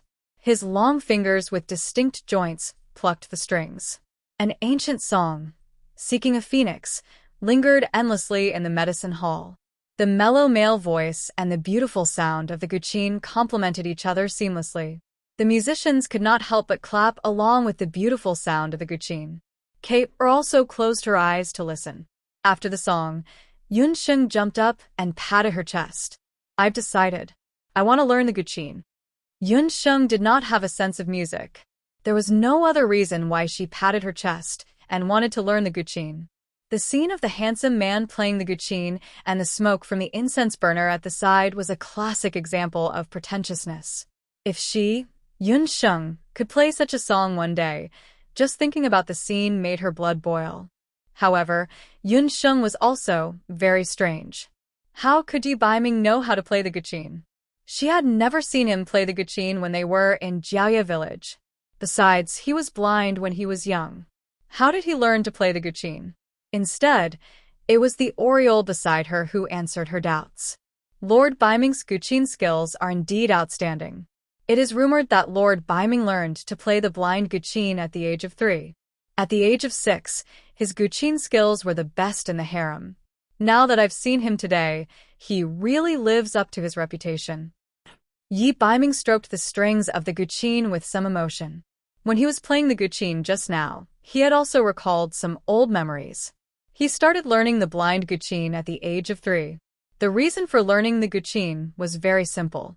It was because his mother, Empress Li, was an expert in the guqin. Empress' mother would often burn incense and bathe at night, play the guqin, and wait for the arrival of the emperor of Zhou state. However, there were almost 20 days in a month when the emperor of Zhou state would not come. Although Yi Baiming was young, he could feel that his mother would be unhappy whenever imperial father did not come. In order to make his mother happier, he pestered her to learn the guqin. Empress Li was also a smart person. In order to make it easier for Yi Baiming to practice the guqin, she had once created a very special blind guqin. Yi Baiming did not need to use his eyes. He could rely on the touch of his fingers to play beautiful music. After learning it for a year, Yi Baiming was able to play the guqin freely at the imperial banquet. As a result, he was known as the #1 expert in the imperial harem of Zhou state. However, after Empress Li's death, Yi Baiming had never touched the guqin again. Who would have thought that today, for Yunsheng's whim, he would play a song? Oriole, give them their wages and send the musicians away. Yunsheng saw Yi Baiming sitting next to the guqin, looking down at it with a myriad of thoughts in his eyes. She knew that he must have recalled some memories. Since you want to learn the guqin, just find this prince. There is no need to trouble outsiders. His thoughts suddenly stopped. Yi Baiming hooked his finger at Yunsheng, his eyes full of temptation. Yunsheng had something to ask of him, so she was too lazy to care about outsiders. She immediately ran over without any integrity. Like a little pug, she obediently nestled beside Yi Baiming. Very obedient. Yi Baiming found it somewhat funny, but in his heart, he loved Yunsheng's rare docility. Yi Baiming taught. Yunsheng learned. Unknowingly, more than an hour had passed. Yunsheng had just barely learned the basics of the guqin. If only your musical sense had 10% of your medical talent. Yi Baiming finished teaching and rubbed the space between his eyebrows. He had always thought that this little wild cat could learn anything. He did not expect that she would also have a difficult time. Just now, when he saw her look like she wanted to chop the guqin with firewood, he had the urge to laugh out loud. Do you think that everyone is like you and can learn anything easily? Yunsheng was not in a good mood. If it were not for the Dihong song, she would not be willing to learn the guqin. But, speaking of which, can this guqin withstand magic or combat skills? Yunsheng wanted to play the Dihong song. She remembered that whether it was Yuan Bupo or Xian Mimi, their instruments were not ordinary. Sure enough, Yi Baiming broke Yunsheng's fantasy. No, if you have the idea of using the guqin as a weapon, I advise you to give up. The guqin is very fragile. If you want to achieve the effect of combat skills or magic, you need at least a sacred level guqin. Those are treasures that can only be found but not sought. Yunsheng thought that when she practiced the guqin better, maybe she could entrust Zhou Qingchuan to find a guqin through the influence of the everlasting Chamber of Commerce.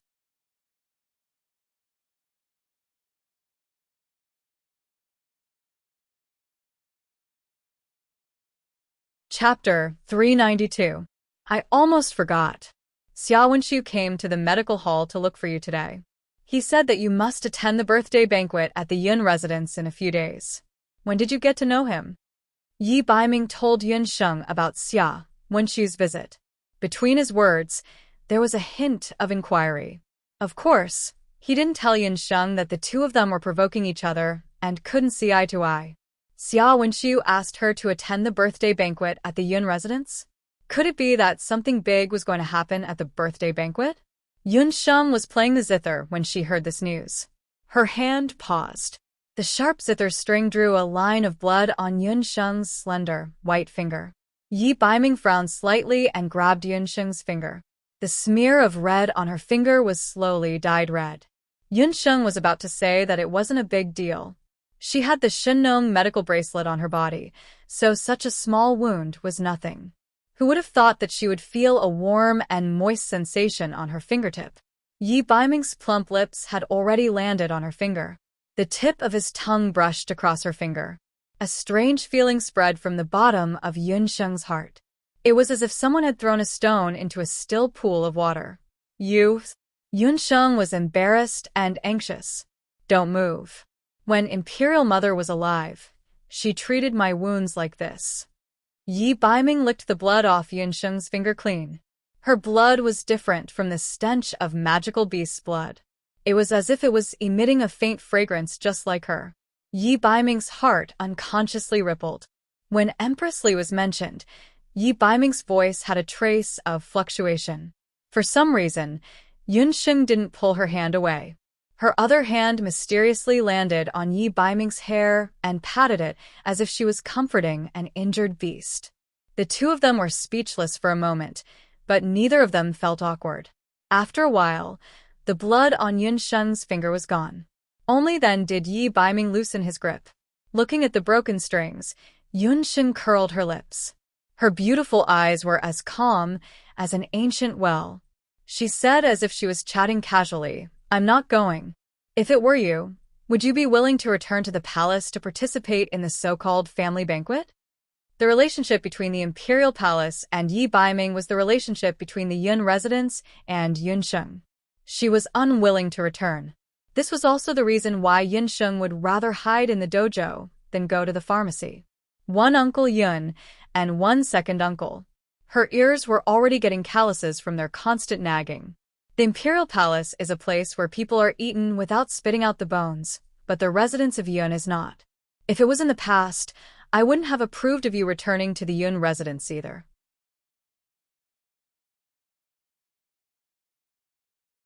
However, these words were brought back by Xiao Wenxiu, so the meaning is different. I'm afraid that something will happen to old General Yun. Putting aside Yi Baiming's personal grudges with the Dharma Temple, Xiao Wenxiu's heaven's eye was very effective. Although he didn't like Xiao Wenxiu, Yi Baiming would never allow anything to happen to Yunsheng because of his personal likes and dislikes. To Yunsheng, the residence of Yun was where her roots were. Yi Baiming understood very well that Yunsheng was a classic example of a person who was hard on the outside but soft on the inside. Her personality was exactly the same as old General Yun. She kept saying that she didn't like the residence of Yun, but from the last time when she helped Tang Yu, it could be seen that the residence of Yun's position in her heart was no less than little Ci Antong. You're saying? Something will happen to old General Yun's birthday banquet this time? Yunsheng's expression changed when she heard this. It's better to be safe than sorry. If you don't want to go as a descendant of the Yun family, you can go as Wushuan Limitless Martial School, Yi Baiming reminded. The relationship between Yun Ba and Wushuan Limitless Martial School was no small matter. The deputy head of the Wushuan Limitless Martial School was also promoted by Yun Ba. Yunsheng pondered for a moment, but still couldn't make up her mind. Time passed in the blink of an eye. Soon, the day of Yun Ba's 60th birthday arrived. On the day of the birthday, the entire residence of Yun was filled with joy. Yun Ba had also changed into a festive outfit. He had been on the battlefield all year round and was used to wearing a helmet and armor. Not wearing a helmet all of a sudden really made him feel a little uncomfortable. There was an endless stream of people who came to congratulate the martial saint general on his 60th birthday. But in Yun Ba's heart, he hoped to see his granddaughter, Yunsheng, come to acknowledge him as her master. Yun Songlong also rushed back. However, since he had left the residence of Yun Ba, he didn't greet the guests with the attitude of a master. Yun Songxue acted like the mistress of the residence of Yun Ba, receiving guests from all over the place. Why are you alone? Yun Ba was unhappy to see that Yun Songlong was alone. He blew at his beard. The brothers of the hunting corps are outside. They said there were too many people, and they didn't dare to barge in, Yun Songlong replied. Yun Ba shook his beard and stared blankly. Just as he was speaking, he suddenly heard the guard shout, "Guests have arrived. Elder Chen's family has arrived." Yun Ba's expression became even worse. He muttered, Those who should be here didn't come, but those who shouldn't have come are here. Elder Chen's face was full of congratulations. Old General Yun, congratulations, congratulations. This is just a small gift. Behind him was a group of children and grandchildren. The most outstanding of them was naturally the future crown princess, Chan Lien-er. You brought a group of children and grandchildren over to celebrate my birthday. What is the meaning of this? Yunba was furious when he saw this. After Elder Chen finished his congratulations, he pretended to look around. Why don't I see His Majesty and Her Majesty the Empress? Even His Majesty the Crown Prince didn't come? The Emperor of Zhou State didn't come personally to celebrate the birthday of an old official. He only ordered the palace eunuchs to send over a big gift. It seemed that Tang Yu's incident had more or less affected the Yun residents. Yunba's face darkened. Just as he was about to explode, he suddenly heard the guard shout, "Guests have arrived. Imperial Consort Wenren has arrived." Imperial Consort? Imperial Consort Wenren was the most favored consort of the Emperor of Zhou State other than the Empress. Other than the Empress, she was also the only imperial concubine with a son. It was just that her son was still young, and her family was also a prominent family in Jade Capital. However, Imperial Concubine Wenren kept a low profile and rarely interacted with the court officials outside of her own family. This time, she personally came out of the palace to congratulate the Yun residents. It was quite rare. For Old General's birthday, this consort has specially sent over a Southern Sea jade coral. Imperial Consort Wenren's appearance was very delicate. Her facial features were quite similar to Wenren Xiu's. She came this time because of Wenren Xiu. Her troublemaking younger brother had told her that Yun Sheng of the Yun residence had helped him a lot and asked her to take care of the Yun residents. When Tang Yu's incident happened, the fourth prince was unwell. Imperial Consort Wenren couldn't even take care of herself, so she didn't intervene. This time, she came personally to congratulate Old General Yun on his birthday. The Emperor and the Empress didn't come, but a consort came. This could be considered as giving some face to Yunba. Elder Chen snorted. Yunba's back also straightened a little. Just as he welcomed Imperial Consort Wenren in, he suddenly heard another voice. "Welcome. Yujing's Soldier Hunting Union has sent over a gift." The Soldier Hunting Union sent over a gift because of Yun Songlong and Yen Yun. Even the Soldier Hunting Union was related to the Yun residents? The guests discussed animatedly. They didn't expect the general's residence, which was rumored to be on the verge of collapse, to have so many forces behind it. Thank you for your tip, 070 and 960 drops. Monday, twist and twist for tickets. There will be more in the afternoon. You're tuning in to the Romance Rendezvous YouTube channel. We're so grateful for your support, and don't forget to subscribe to join us on this incredible journey through captivating stories. Your generosity through donations truly makes a world of difference, as it's the primary source of revenue that allows me to expand and enhance this channel for you. Thank you from the bottom of my heart for being a part of this adventure.